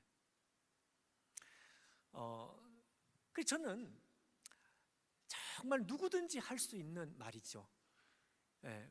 그렇지만 저는 이것 외에는 다른 어떤 것이 없다는 것을 확신을 합니다. 성령 운동이고요. 그리고 기도 운동입니다. 그리고 말씀 운동이고요. 그리고 학생들이 뭔가 이렇게 자발적으로 뭘 이렇게 하고 싶어 할 수 있도록 이렇게 격려해주고, 그러니까 너도 나도 물론 폐단도 조금 있긴 있습니다. 전부 지멋대로 놀면 그러면 안 되는데 하여튼 너도 기도 모임 만들고 나도 기도 모임 만들고 이런 분위기를 막 만드는 거죠. 그래서 언제부턴가 방학 되면 방중모라는 모임을 방중모가 뭔가 하니까 방학중 모임인데 방학 중에 자기들이 원하는 것을 3, 4, 5 그룹을 만들어 가지고 이게 전부 자발적인 거예요. 자발적인 거. 근데 이 자발적인 게 여러분 이게 힘이 있습니다. 이게 그 송태근 목사님 이전에 삼일교회에 계셨던 전병욱 목사님. 제가 전병욱 목사님 개인적인 친분은 없습니다. 근데 전병욱 목사님의 책에서 제가 봤던지 아니면 한 다리 건너서 들었던지 제가 의미심장한 말을 들었습니다. 전병욱 목사님 뭐라고 이야기했는가 하니까 본인이 삼일교회에서 이렇게 청년 사역을 하기 전에 신반포교회에서 대학생 운동을 했는데 그때 자기의 이 대학생 청년 운동의 롤 모델은 내수동교회 대학부였다는 거예요. 그래서 내수동교회 대학부 하는 걸 그대로 했다고요. 그런데 이 대학생들이 숫자가 많아지고 많아져서 200명, 300명이 되고 났더니 더 이상 스튜던트 리더십, 제가 말하는 학생들이 주도하는 자발적인 이런 형태가 안 맞더라. 그래서 그 뒤로 300명이 넘어갈 때에는 파스터 리더십, 여러분 제 말이 이해가 되십니까? 예, 파스터 리더십으로 자기가 바꿔야 되겠다고 생각을 했다. 그 얘기를 제가 들었습니다. 그런데 여러분, 제가 그분에게 직접 들은 말은 아니라 책에서 분명히 본 것인데, 저는 대학부 사역을 하고 제가 담임 사역을 하면서 그 말에 전적으로 동감을 합니다. 그러니 여러분, 교회가 이게 막 태동이 될 때, 대학생 운동이 막 태동이 될 때에는 이게 스튜던트 리더십이 대단히 장점이 많아요. 근데 이게 어느 정도로 성장을 하고 났을 때에는 이게 한계를 느끼게 되는 것입니다. 파스터 리더십으로 이게 전환이 필요하다. 그래서 저는 담임 사역을 시작하고 나서 우리 대학부가 옷을 바꿔 입지 않으면 앞으로 이 전도 안 되는 시대에 이게 명맥이 안 될 것이다. 우리 교회가 대형 교회도 아니고, 그러니 우리 교회 자발적으로 참여 이렇게 찾아오는 사람도 이제 없을 테니 이걸 바꿔야 돼. 그래가지고 이 대학부를 스튜던트 리더십의 장점은 우리가 살려주되, 그거는 살려주되 담임 목사 중심의 강력한 파스터 리더십이 너무너무 필요하다. 그렇게 했습니다. 그래서 대학부 집회 형태도 바꿨습니다. 그 과정에서 수많은 반대가 있었습니다. 그리고 수많은 이 데모가 있었습니다. 근데 데모를 해도 저한테 말빨이 안 되는 이유가, 제가 대학부 출신이니까, 당신은 대학부를 모르니까 왜 대학부를 자꾸 손대느냐 이런 이야기를 해도, 내가 출신이다, 내가 대학부 학생이었다 이런 이야기를 하면 이게 어느 정도 이게 말빨이 되는 거예요. 그래서 저는 이 대학부 이 학생들의 이 자발성은 이건 무조건 좋은 건데, 그 좋은 장점은 그대로 살려주되 이걸 바꿔야 되겠다. 장점만 남겨놓고 바꿔야 돼. 그래서 이 대학부 학생들, 청년 대학부 학생들을 대배 속으로 다 흡수를 시켰습니다. 다 흡수. 그럼 그전에는 대배를 안 드렸느냐? 안 드린 건 아니에요. 대배를 드렸는데, 초창기에는 여러분, 부흥이 막 이렇게 일어날 때는요, 학생들이 전부 대배를 다 드렸습니다. 그러니까 이제 오정현 간사님 당시에는, 오정현 간사님 그거 되게 철저했습니다. 본인이 목사의 아들로 성장했기 때문에 이 학생들이 우리끼리 이렇게 모이면 안 되고 교회와 같이 가야 된다는 이 인식이 있었기 때문에. 근데 여러분, 이 부흥이라는 것이 시간이 가면 이 동력이 떨어지는 것처럼 가면 갈수록 이게 이제 자기들끼리는 좋은데 교회와 함께하는 이거는 조금 이제 쉽지 않더라 이거죠. 그래서 갈수록 이 동력이 떨어져요. 그렇지만 교회는 이 대학부 학생들을 살려야 되니까 잔소리하지 않고 그냥 인정해주고 기다려주고 이렇게 해서 이제 오는 거죠. 근데 제가 담임이 되고 난 다음에는 이제는 그렇게 할 수가 없다. 이제는 과감하게 우리가 옷을 바꿔 입지 않으면 안 된다. 이제 이러면서 대학부의 자발성 플러스 거기에 이제 말 그대로 통합을 하려고 저는 애를 썼습니다. 그래서 3부 예배를 만들어서 예배 속에 다 들어오게 합니다. 그러고 나서 자기들 집회를 이어서 하기는 하는데, 자기들 집회를 할 때에는요, 제가 말이 좀 자기들 집회라는 좀 이게 저속하네 생각해 보니까.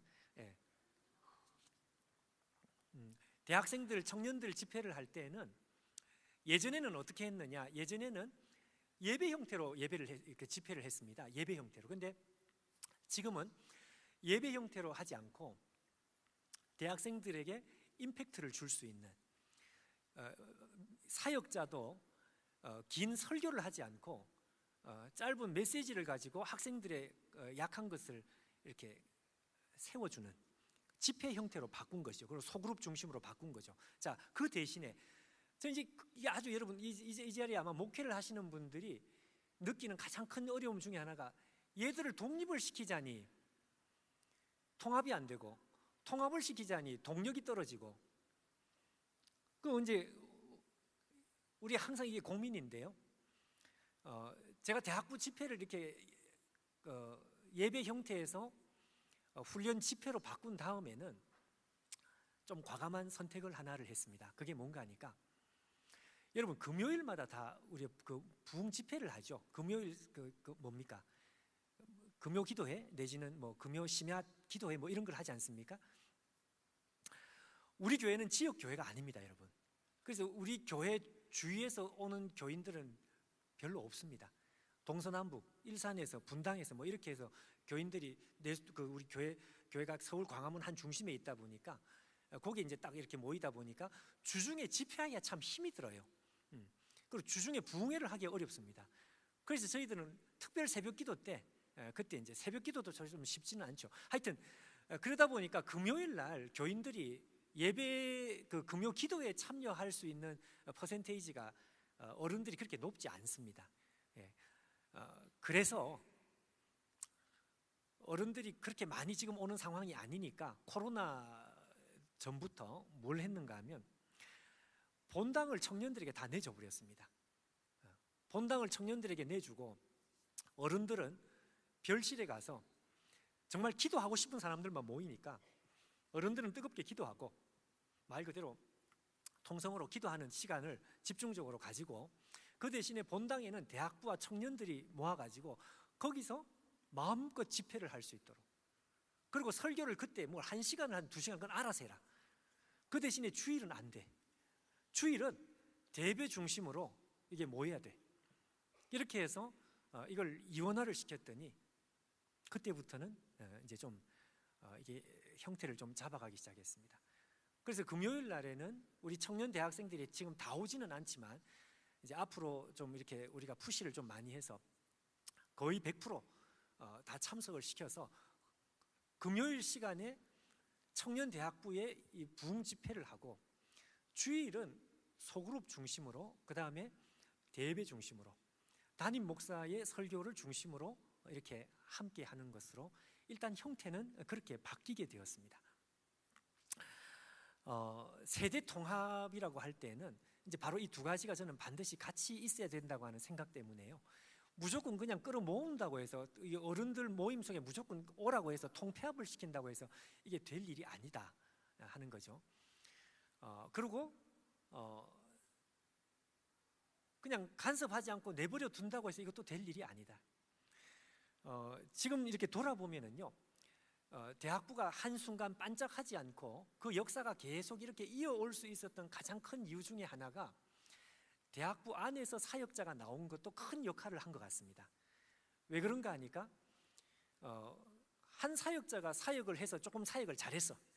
그런데 그 다음 사역자가 전혀 모르는 사람이 와가지고요, 이 사역을 자기 스타일로 다시 뜯어 고치는 거예요. 그 한 몇 년 하고 난 뒤에 또 사역자가 와서 또 뜯어 고치는 거죠. 이렇게 해가지고는 이게 답이 나오지 않는다. 근데 저희들은 오정현 목사님 그 당시 간사님 때 교회가 만들어 놓은 스튜던트 리더십의 시스템을 그걸 그대로 지금까지 가지고 있습니다. 5국 1사 5개 국 그리고 주보사 해가지고, 그리고 그 시스템을 그대로 가지면서 이게 단절이 되지 않도록 사역자가 그 안에서 나와가지고 그 사역자가 이걸 계속 이어갈 수 있도록. 근데 만약에 다른 외부에서 사역자를 뽑는다 할지라도 이 외부에서 사역자가 소신껏 사역을 하는 것은 좋지만 가장 기본적으로 이것만큼은 당신이 여기서 좀 이렇게 같이 해줘야 되겠다. 좀 그걸 할 수 있는 사람을 이제 뽑아야 되죠. 그래서 대학부, 청년부 사역자를 뽑는 게 가장 중요한 일 중에 하나입니다. 이게 단절이 안 되려고, 그리고 이 역사가 그대로 이어지게, 좋은 점이 이어지게 만들려고. 그렇지만 리포메이션 할 수 있도록. 예. 자,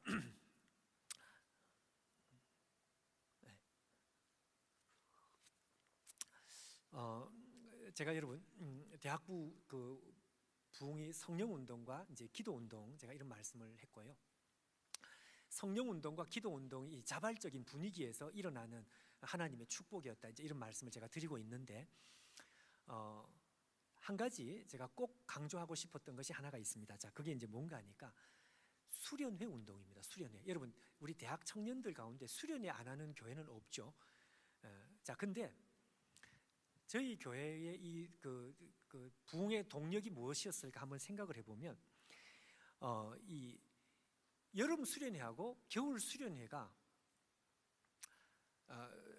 지금 생각해도 좀 특별했습니다. 지금도 저희들이 대학부 수련회를 여름에 4박 5일, 그리고 겨울에도 4박 5일. 저는 대학생들이 무조건 4박 5일 수련회 하는 줄 알았습니다. 모든 교회가 다 그렇게 하는 줄 알았습니다.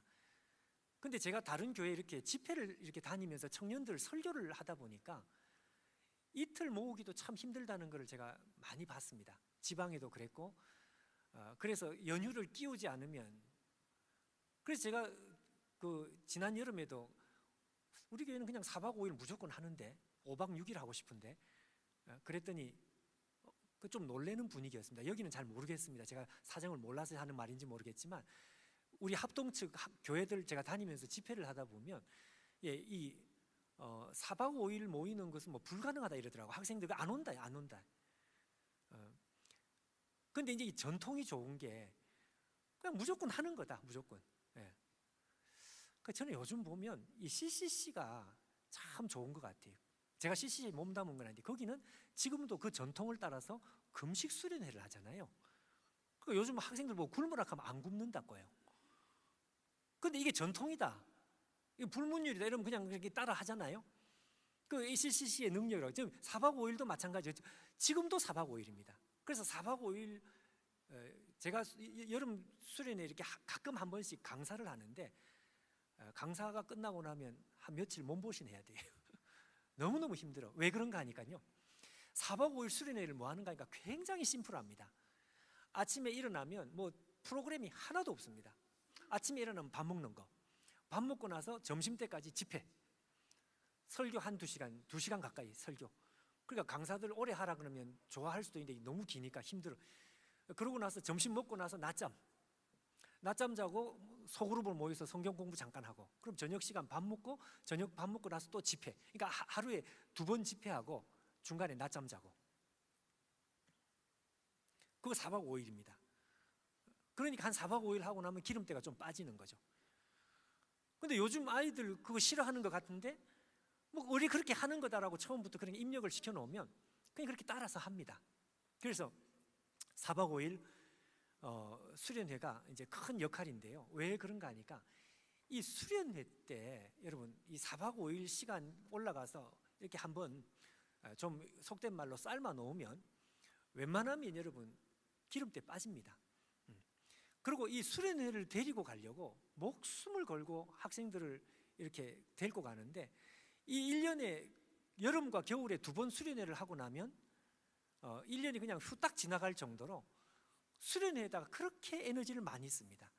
그러고 나서 봄과 가을에는 이제 봄 수련회, 가을 수련회. 하여튼 공휴일을 사수하라. 공휴일에 놀게 만들면 안 돼.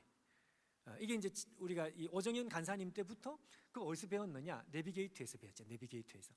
여러분 내비게이트 그 옛날에도 공휴일만 되면 불러내요. 놀 틈이 없습니다. 집에 일찍 가면 뭐해? 죄만 짓지 뭐 이래가지고. 그러니까 이 겨울과 여름에 이 2번 수련회가 이게 한 번의 행사 같은데, 이게 굉장한 임팩트였던. 그래서 성령 운동이 언제 일어나니까 수련회 때 일어나는 거예요. 수련회 때. 네. 그러니까 1987년도 수련회 잊을 수 없고요. 1992년, 1993년 제가 이렇게 지금 기억하는 이유는 그만큼 임팩트가 강했기 때문에 그렇습니다. 1987년 다음에 1988년 2월 달에 있었던 겨울 수련회는 제가 왜 기억을 하는가 하니까, 정건두 목사님이 2번째 오셨는데, 이 2번째 와서 개회 설교를 4시간을 했습니다. 여러분 개회 설교 4시간 하는 거 봤습니까? 개회 설교 4시간 하고 나서 다 기립해서 그 옛날 찬송가 74장 오만세 반석이신 대주제 하나님, 그거 찬양 부르는데요, 그냥 거기서 그냥 확하게 무너지는. 그 제가 대학생인데 받은 충격이 그때 너무너무 컸던 거죠. 예. 여러분 무슨 새로운 거 하나도 없고요. 여름과 겨울에 4번 수련회 하고 2번 수련회 하고, 그 다음에 학생들 그 생활 공동체 있습니다. 생활 공동체 라브리라는 생활, 처음에 만든 오정영 간사님이 그 옛날에 라브리 형제 공동체에서 자기들끼리 십시일반 돈 모아가지고 같이 사는 거예요. 그래서 많을 때는 형제 공동체 3개, 자매 공동체 3개, 요즘은 교회에서 이렇게 전세를 좀 지원을 해줍니다. 그렇게 해서 같이 사는 사람들이, 그게 왜 중요한가 하면 같이 사는 사람들끼리 거기서 대학부의 일꾼들이 길러지는 거죠. 일꾼들은 거기서 다 길러져요. 그래서 화종부 목사님이나 송태근 목사님 이런 분들 다 거기서 그 형제 공동체, 자매 공동체 거기서 선교사 다 나오고 그렇게 했던 것 같습니다. 성령 운동, 기도 운동, 자발적인 그 분위기, 그 다음에 수련의 운동, 요거는 여러분 조금 이제 비판의 소지가 좀 있는데, 요건 여러분 좀 그냥 새겨서 들어주십시오. 원로 목사님께서는 어느 정도로 이 대학생들의 자발성을 강조를 했는가 하면 헌금을 따로 허락을 했습니다. 헌금, 이거는 좀 쉽지 않은 부분입니다. 제가 어디 딴 데 가서 그 얘기했다가 굉장히 좀 뭐라고 그러시더라고요. 하여튼 저는 담임 목회를 20년 하면서 이거 좋다 저거 좋다 그렇게 말하고 싶지는 않고요. 그냥 여러분들이 그냥 이해하는 차원에 헌금을 자기들끼리 독립을 시켜준 이유는 대학생들 시기까지만 너희들끼리 훈련을 해라. 청년은 아닙니다. 우리 교회 청년부는 독립재정 아닙니다. 대학생들 독립재정을 만들어 놓으면 어떤 일이 벌어지는가 하니까 자기들끼리 십시일반 이걸 갖다가 아끼고 자기들끼리 선교 그것도 하고요. 그리고 대학부 재정이 힘들면 교회에다가 손을 벌릴 수가 없으니까 아르바이트를 해서라도 대학부 재정을 이렇게 세우기를, 그러니까 젊을 때부터 이 돈 쓰는 훈련 이런 걸 훈련 차원에서 하는 거예요. 훈련 차원에서. 이게 무조건 좋다는 게 아니라 훈련 차원에 이제 이런 훈련을 했던 것입니다.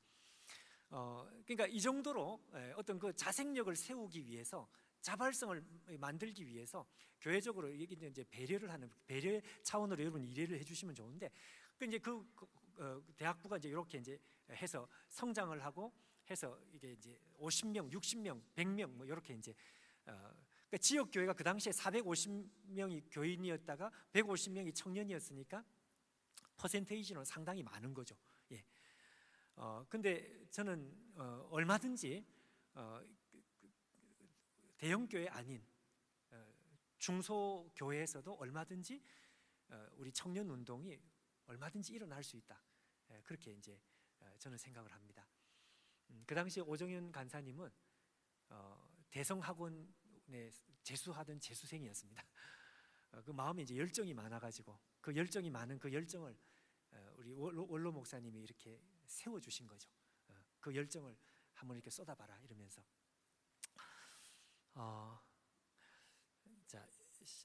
여러분 제가 시간을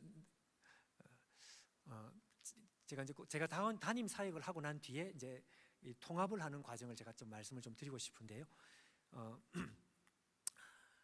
제가 담임이 되고 난 뒤에 저는 대학부 사역에 그냥 완전히 홀릭이 되어 있었기 때문에 제가 대학부 전도사 시절 6년 전도사를 했습니다.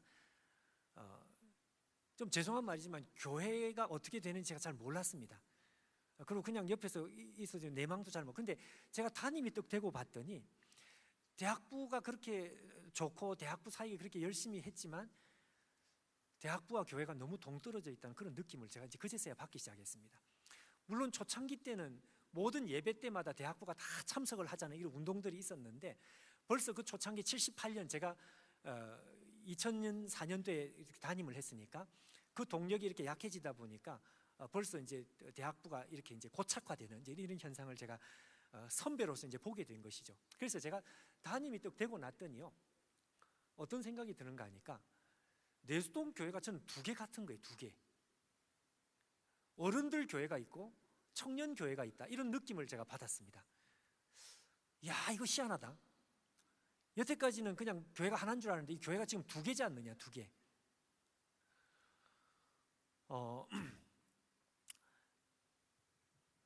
자, 그래서 이 대학생들이 졸업을 하고 나면 교회를 떠나요. 왜냐하면 대학생 때 이렇게 막 즐겁게 교회 생활을 하다가 신앙 생활을 하다가 졸업을 하고 어른들 그 틈에 이렇게 들어갔더니 분위기가 너무 다르니까요. 그러니까 이제 막 떠나고, 그러니까 이게 더 고착화가 되고, 그래서 이제 처음 시도를 한 것은 성년부였습니다. 성년부. 대학생들이 졸업하고 한 30대 되는 성년부가 이제 우리 교회에 우리 대학부와 같은 이런 어떤 형태를 이제 가지기 시작했습니다. 근데 여기에 대해서는 제가 뭐 이렇게 길게 이야기를 하고 싶은 것이 좀 왜냐하면은 자, 꼭 필요한 거 한두 가지만요. 성년부가 도움이 되긴 됐습니다. 왜냐하면 처음에 이렇게 이제 정착을 하는데, 근데 이 성년부가 30대 대학생 출신, 대학부 청년부 출신 학생들이 성년부를 만들어 가지고 교회 안에 이렇게 들어오는 것까지는 좋았는데, 정착을 하는 것까지는 좋았는데, 근데 제가 담임 목사로서 이렇게 봤을 때 이들이 가지고 있는 마인드가 너무 대학생 중심의 이 사고를 가져가지고 교회를 이렇게 생각하는, 거기서 어떤 괴리감을 제가 자꾸 느끼기 시작했습니다. 무슨 말씀인지 여러분 대충 아시겠죠? 예. 그래서 지금 우리가 하고 있는 작업 중에 하나가 이 성년부의 그 세대의 사역을 더 뜯어 고치는 개혁 사역, 통합 사역을 지금도 열심히 하고 있습니다. 그 중에 하나가 이제 뭔가 하면요, 물론 이제 우리 기성 교회를 이렇게 소그룹 운동하고 이렇게 분위기를 바꾸는 것 이제 열심히 해야 되는데, 자, 그 중에 제가 이제 이 통합을 위해서 하고 있는 것 중에 하나가, 자, 몇 가지가 있는데요. 그 중에 하나가 성년부는 결혼을 하고 자녀를 가진 세대거든요. 제가 지금 우리 교회에서 더 집중을 하고 있는 이 세대가 있습니다. 그건 뭔가 하면 결혼을 하는 신혼부부 세대입니다. 신혼부부 세대. 그러니까 이 신혼부부 세대가 이 교회 전체 사역의 이 통합 사역을 만드는 데 있어 가지고 성년부보다 더 중요하다는 것을 한 지난 사역을 하면서 자꾸 이걸 제가 느끼고 또 느끼고 그렇게 되는 것입니다. 그러니까 무슨 이야기인가 하면 가정을 만들기 전에 또 자녀를 출산하기 전에 딱 요 세대입니다. 요 세대. 요즘 여러분 결혼도 늦게 하지 않습니까?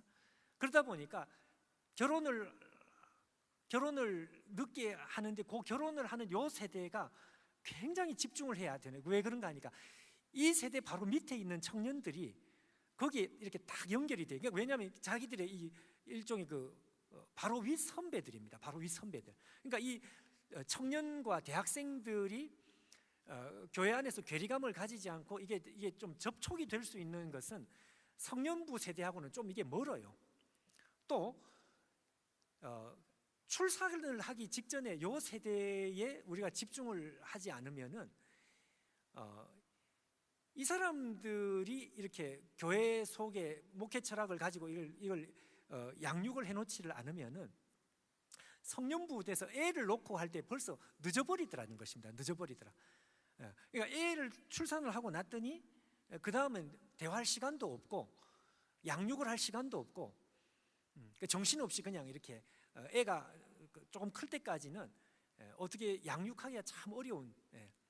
자, 그래서 저희 교회는 신혼부부 사역에 굉장한 에너지를 지금 많이 쓰고 있습니다. 그건 청년들, 대학생들을 붙들기 위한 하나의 방편입니다. 청년 대학생들과 직접적으로 연결되어 있는 사람들은 그 사람들입니다. 신혼부부는 자녀들이 없으니까 시간이 있거든요.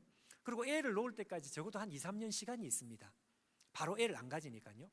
그래서 요 세대 사람들이 교회 안에 깊이 들어오고 무언가 이렇게 헌신할 수 있도록 이 여러 가지 사역적인 것들을 이렇게 해야 되겠다. 근데 이제 제가 이걸 좀 강조를 하고 싶은 것이 최근에 와서 이 신혼부부 사역을 우리가 이렇게 살리면서 대학생들도 그렇고 그 위세대도 그렇고 이 신혼부부 사역 자체가 상당히 탄력을 받는 것을 제가 이제 경험을 하게 됩니다. 이 사람들이 잘 모여요. 왜냐하면 애가 없으니까 자기들 시간도 많고 그렇다고 해서 청년들하고 이렇게 같이 교제하기는 좀 어렵고 이렇게 신혼부부, 그래서 처음에 신혼부부가 모일 때 한 10쌍 이렇게 모이다가 20쌍, 50쌍, 요즘은 한 70쌍 뭐 이렇게 신혼부부들이 모입니다.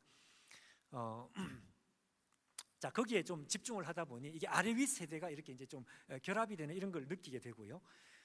그리고 저희 교회에서 제가 가장 지금 그 통합 사역을 위해서 가장 에너지를 많이 쓰고 있는 것이 하나가 있는데, 그게 뭔가 하면 새벽 기도입니다.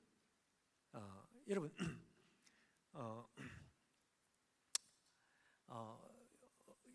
여러분들 어떻게 느끼실지 모르겠지만 저는 새벽 기도를 제가 전부 다 합니다. 왜 다 하느냐? 제가 기도하려고 합니다. 처음에 2004년 담임이 되기 전에도 사실 했지만 여러분 우리 교회에서 제가 설교 시간에 그 이야기를 하면 했더니 교인들이 막 웃더라고요. 나는 원래 새벽 체질이 아니다고. MBTI에서 INFP는 만인의 지탄의 대상이 되는 걸 알면서도 내가 공개를 안 해. 나는 INFP다.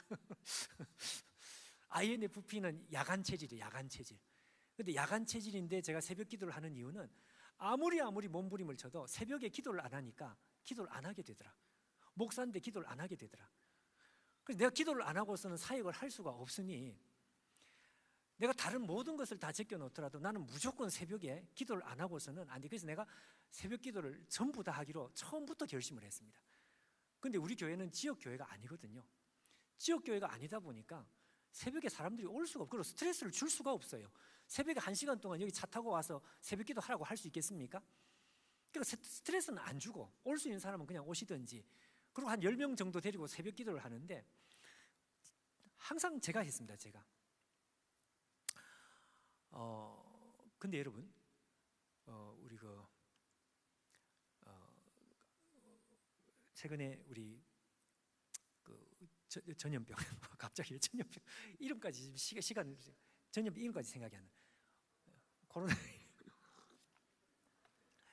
여러분 제가 건망증이 얼마나 심한지 제가 심각하게 고민했습니다. 저희 우리 집 그 둘째 딸 이름이 생각이 안 나가지고 밥 먹다가 대표기도 하다가 우리 딸 이름 잊어먹어가지고 곤욕을 치렀습니다. 끝나고 나서 저희 집사람이 저를 째려보더니 아빠 만나 가더라고요.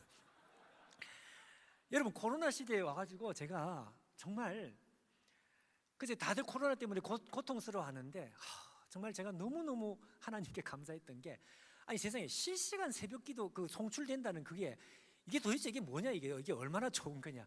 왜냐하면 교인들이 방에 앉아가지고 이렇게 화면으로 새벽기도를 할 수 있잖아요. 그러니까 제가 매일 새벽기도를 하니까 같이 하자는 말을 그때부터 했습니다. 그 전에는 못했습니다. 제가 한 1년 2년 전인가 어디입니까? 이찬수 목사님, 우리 교회 있죠. 분당 우리 교회.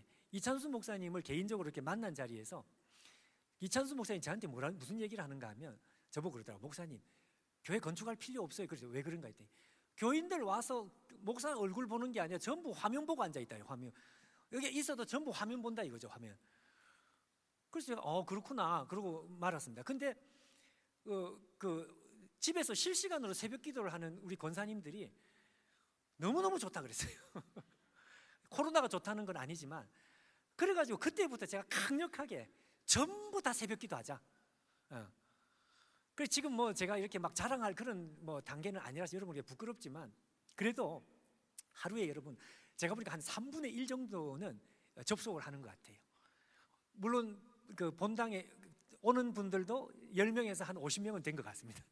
근데 본당에 오시는 분들은 이제 그 헌신해서 오시는 분이고 한 3분의 1 정도는 접속을 하니까 그리고 이제 제가 그 책을 안 들고 왔는데 저는 어떻게 하면 이 새벽 기도에 모든 영혼들이 좀 다 오게 만들까? 그거는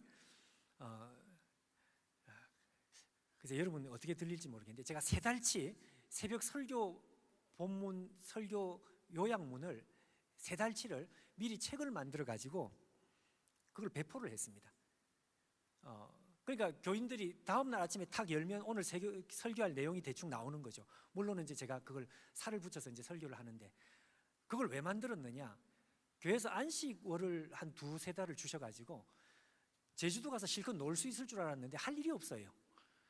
그래서 거기서 그냥 그거 만들었습니다. 그거 할 일 없어서 그거 만들고 보니까 한 3달치가 나왔습니다. 그래서 그거 미리 배포하고 다음 거 이제 좀 틈틈이 배포하고 하여튼 그러니까 새벽 기도를 제가 하려고 했던 가장 큰 이유 중에 하나는 새벽에 기도 안 하는 목사도 기도 안 하는데 제가 솔직히 말해서 우리 부목사님들한테 당신들 새벽에 기도 안 하면 기도 안 하지. 왜냐면 나도 그러다. 나도 새벽 기도 안 하니까 낮에 기도 안 하더라고. 그러니까 내가 기도하고 싶어서 전화 자꾸 오고 사람들 만나자 그러고 기도를 못 한다 이거죠. 집중이 안 돼. 그래서 내가 부목사님들한테 당신들한테 내가 다른 어떤 스트레스 절대로 안 줄 테니 절대로 새벽은 빠지지 마라. 새벽에 통성으로 기도하자. 근데 여러분, 목사들이 그러니 하물며 성도들이 말할 필요 있겠습니까? 근데 교인들이 새벽에 기도를 시키는데 그 새벽에 기도를 시키는 것으로 끝나는 게 오늘 말씀 이 주제 그대로입니다.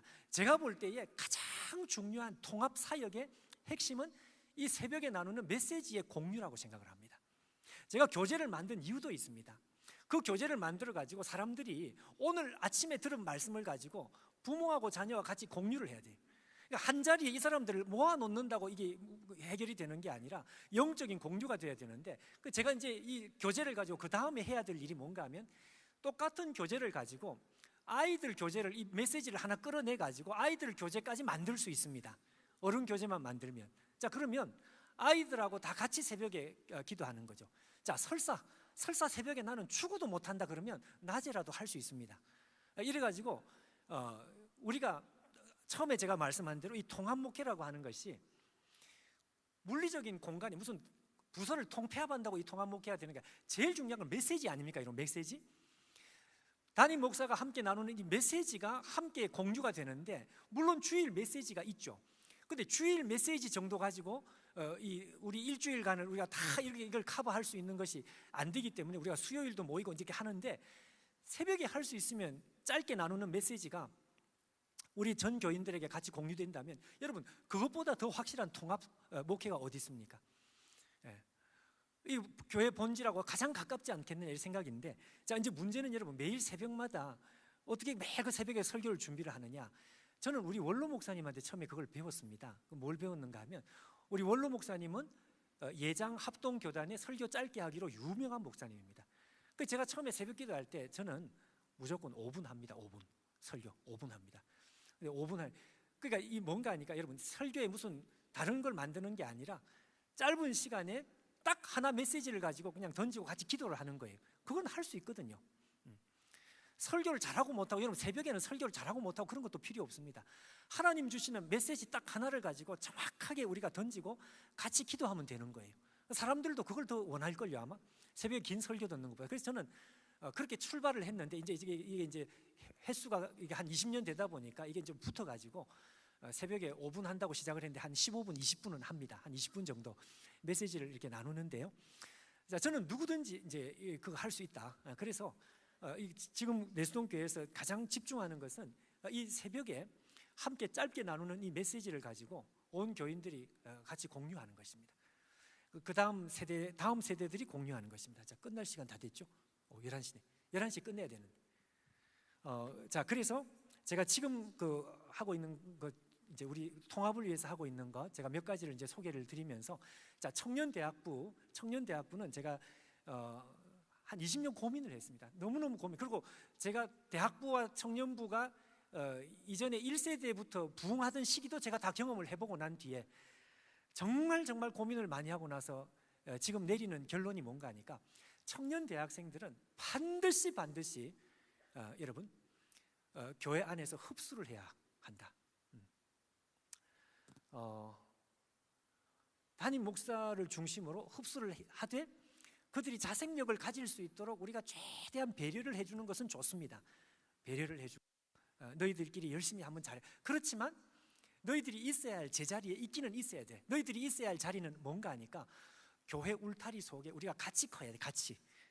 그래서 아까 우리가 에베소 4장 16절에 읽은 말씀처럼 대학생들은 대학생 자리에 그대로 있고, 이렇게 해가지고 전체가 유기체적으로 말 그대로 연락되고 상합하여 연결되고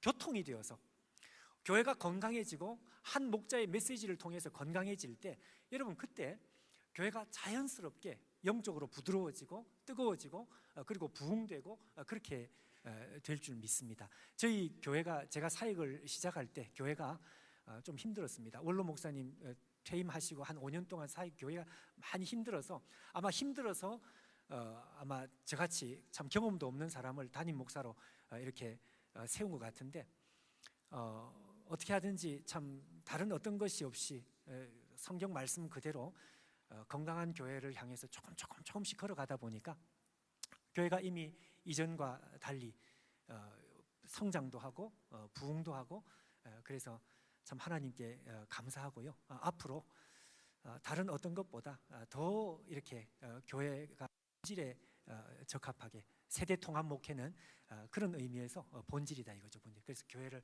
젊은이들을 다 끌어안고 그렇게 우리가 일어난다면 여러분 오늘 이 시대에도 하나님의 역사는 변함없이 나타날 줄 믿습니다. 우리 그 교회 제가 대학부의 부흥 시기를 잠깐 말씀을 드린 것은 어떤 방법론의 문제는 분명히 아니었다. 제가 다시 한번 방법론의 문제가 아니라 교회 본질에 가깝게 접근하려고 몸부림치는 우리의 몸부림 속에 성령께서 부으시는 역사가 있었고 대학부의 이 청년 사역의 핵심은 성령 운동이었습니다. 그리고 기도 운동이었습니다. 다른 어떤 거지? 그럼 말씀 운동이었고요. 그리고 그걸 전부 다 무슨 프로그램을 만들어서 만든 게 아니라 다들 자기들이 원하는 자발적인 그 운동이 뜨겁게 일어나서 이것이 어느 순간에 불타오르는 그래서 여러분 저는 마지막 그 한마디 하고 마치는데 소천하신 옥하는 목사님 한번 만난 자리 함께 이제 강의로 이렇게 만난 자리에서 옥하는 목사님이 사역자들 손 들고 같이 이렇게 구호를 외치자 그랬습니다. 저는 그 구호가 너무 마음에 들어가지고 지금도 잊을 수가 없습니다. 그분이 뭐라 그랬는가 하니까 따라해라 그러시면서 본질을 붙들면 길이 보인다 그러시더라고요. 본질을 붙들면 저는 이 통합 목회, 세대 통합 목회라는 것은 방법론이 아니라 본질을 붙들려고 하는 우리의 몸부림인 줄 그렇게 믿습니다. 하나님께서 이 본질을 붙들려고 하는 우리의 이 노력에 기름을 부어주시고 때마다 기름을 부어주시고 기도하고 몸부림치는 사람들을 통해서 성령의 기름을 부어주셔서 오늘 이 세대에 다시 일어나게 될 줄 믿고요. 저는 성결교단과 이렇게 직접 만난 게 오늘 처음인데 성결교단에 대해서 굉장히 좋은 마음의 그런 그건 장로교보다 훨씬 더 성령운동을 강조하시는 맞습니까? 장로교에 가서 제가 또 이렇게 돌맞을지 모르겠는데 장로교보다 훨씬 성령운동에 대해서 민감한 그런 면에 있어가지고 제가 굉장히 마음에 흠모하는 마음이 있었습니다. 이 자리에 계신 우리 귀한 우리 목사님들 여러분 우리가 정말 더 성령운동을 일으키고요. 기도 운동을 일으키고 자발적으로 학생들이 막 이렇게 나게 만드는 그 꿈을 꾸고 우리가 정말 하나님 앞에 우리의 남은 생애를 충성하면 좋겠습니다. YM이라고 하는 그 단체 로렌 커닝햄이 그 YM 단체를 시작할 때 하나님 앞에 환상을 하나 받았다 그랬습니다. 그 환상은 뭔가 하니까 큰 파도가 자기한테 밀려오더라고요. 큰 파도가. 처음에는 이 큰 파도가 밀려오는 걸 보고 깜짝 놀랐는데 어느 순간에 그 파도가 뭐로 바뀌는가 하니까 젊은이들로 바뀌더라는 것이죠. 제가 하와이 YM에서 DTS 훈련을 받아본 경험이 2016년도에 그 경험이 있는데 거기서 그 얘기를 들었습니다. 하나님께서 100년 전에 그런 역사를 일으키셨다면 오늘도 하나님께서 큰 파도를 우리 앞에 주셔서 그 파도가 젊은이로 바뀌고 다시 하나님의 부흥의 역사가 우리 가운데 일어나게 하는 그것은 본질을 붙들고 몸부림치려고 하는 세대통합 목회를 이 본질을 붙들고 몸부림치려고 하는 우리들을 통해서 일어나게 될 줄 믿는 것입니다. 할렐루야. 자, 기도하겠습니다. 하나님 아버지, 우리 하나님께서 정말 우리에게 주시는 이 말씀 그대로 우리가 서로 연락하고 상합하여 하나님의 몸을 함께 세우려고 하는 이 노력이 이것이 우리 하나님 앞에 아름다운 향기가 되어서 주여 다시 한번 이곳에 성령운동, 기도운동이 일어나게 도와주시고 우리 안에 자발적인 운동이 몸부림쳐 일어나는 놀라운 역사들이 우리 안에 일어날 수 있도록 축복하여 주시옵소서. 예수님의 이름으로 기도하옵나이다.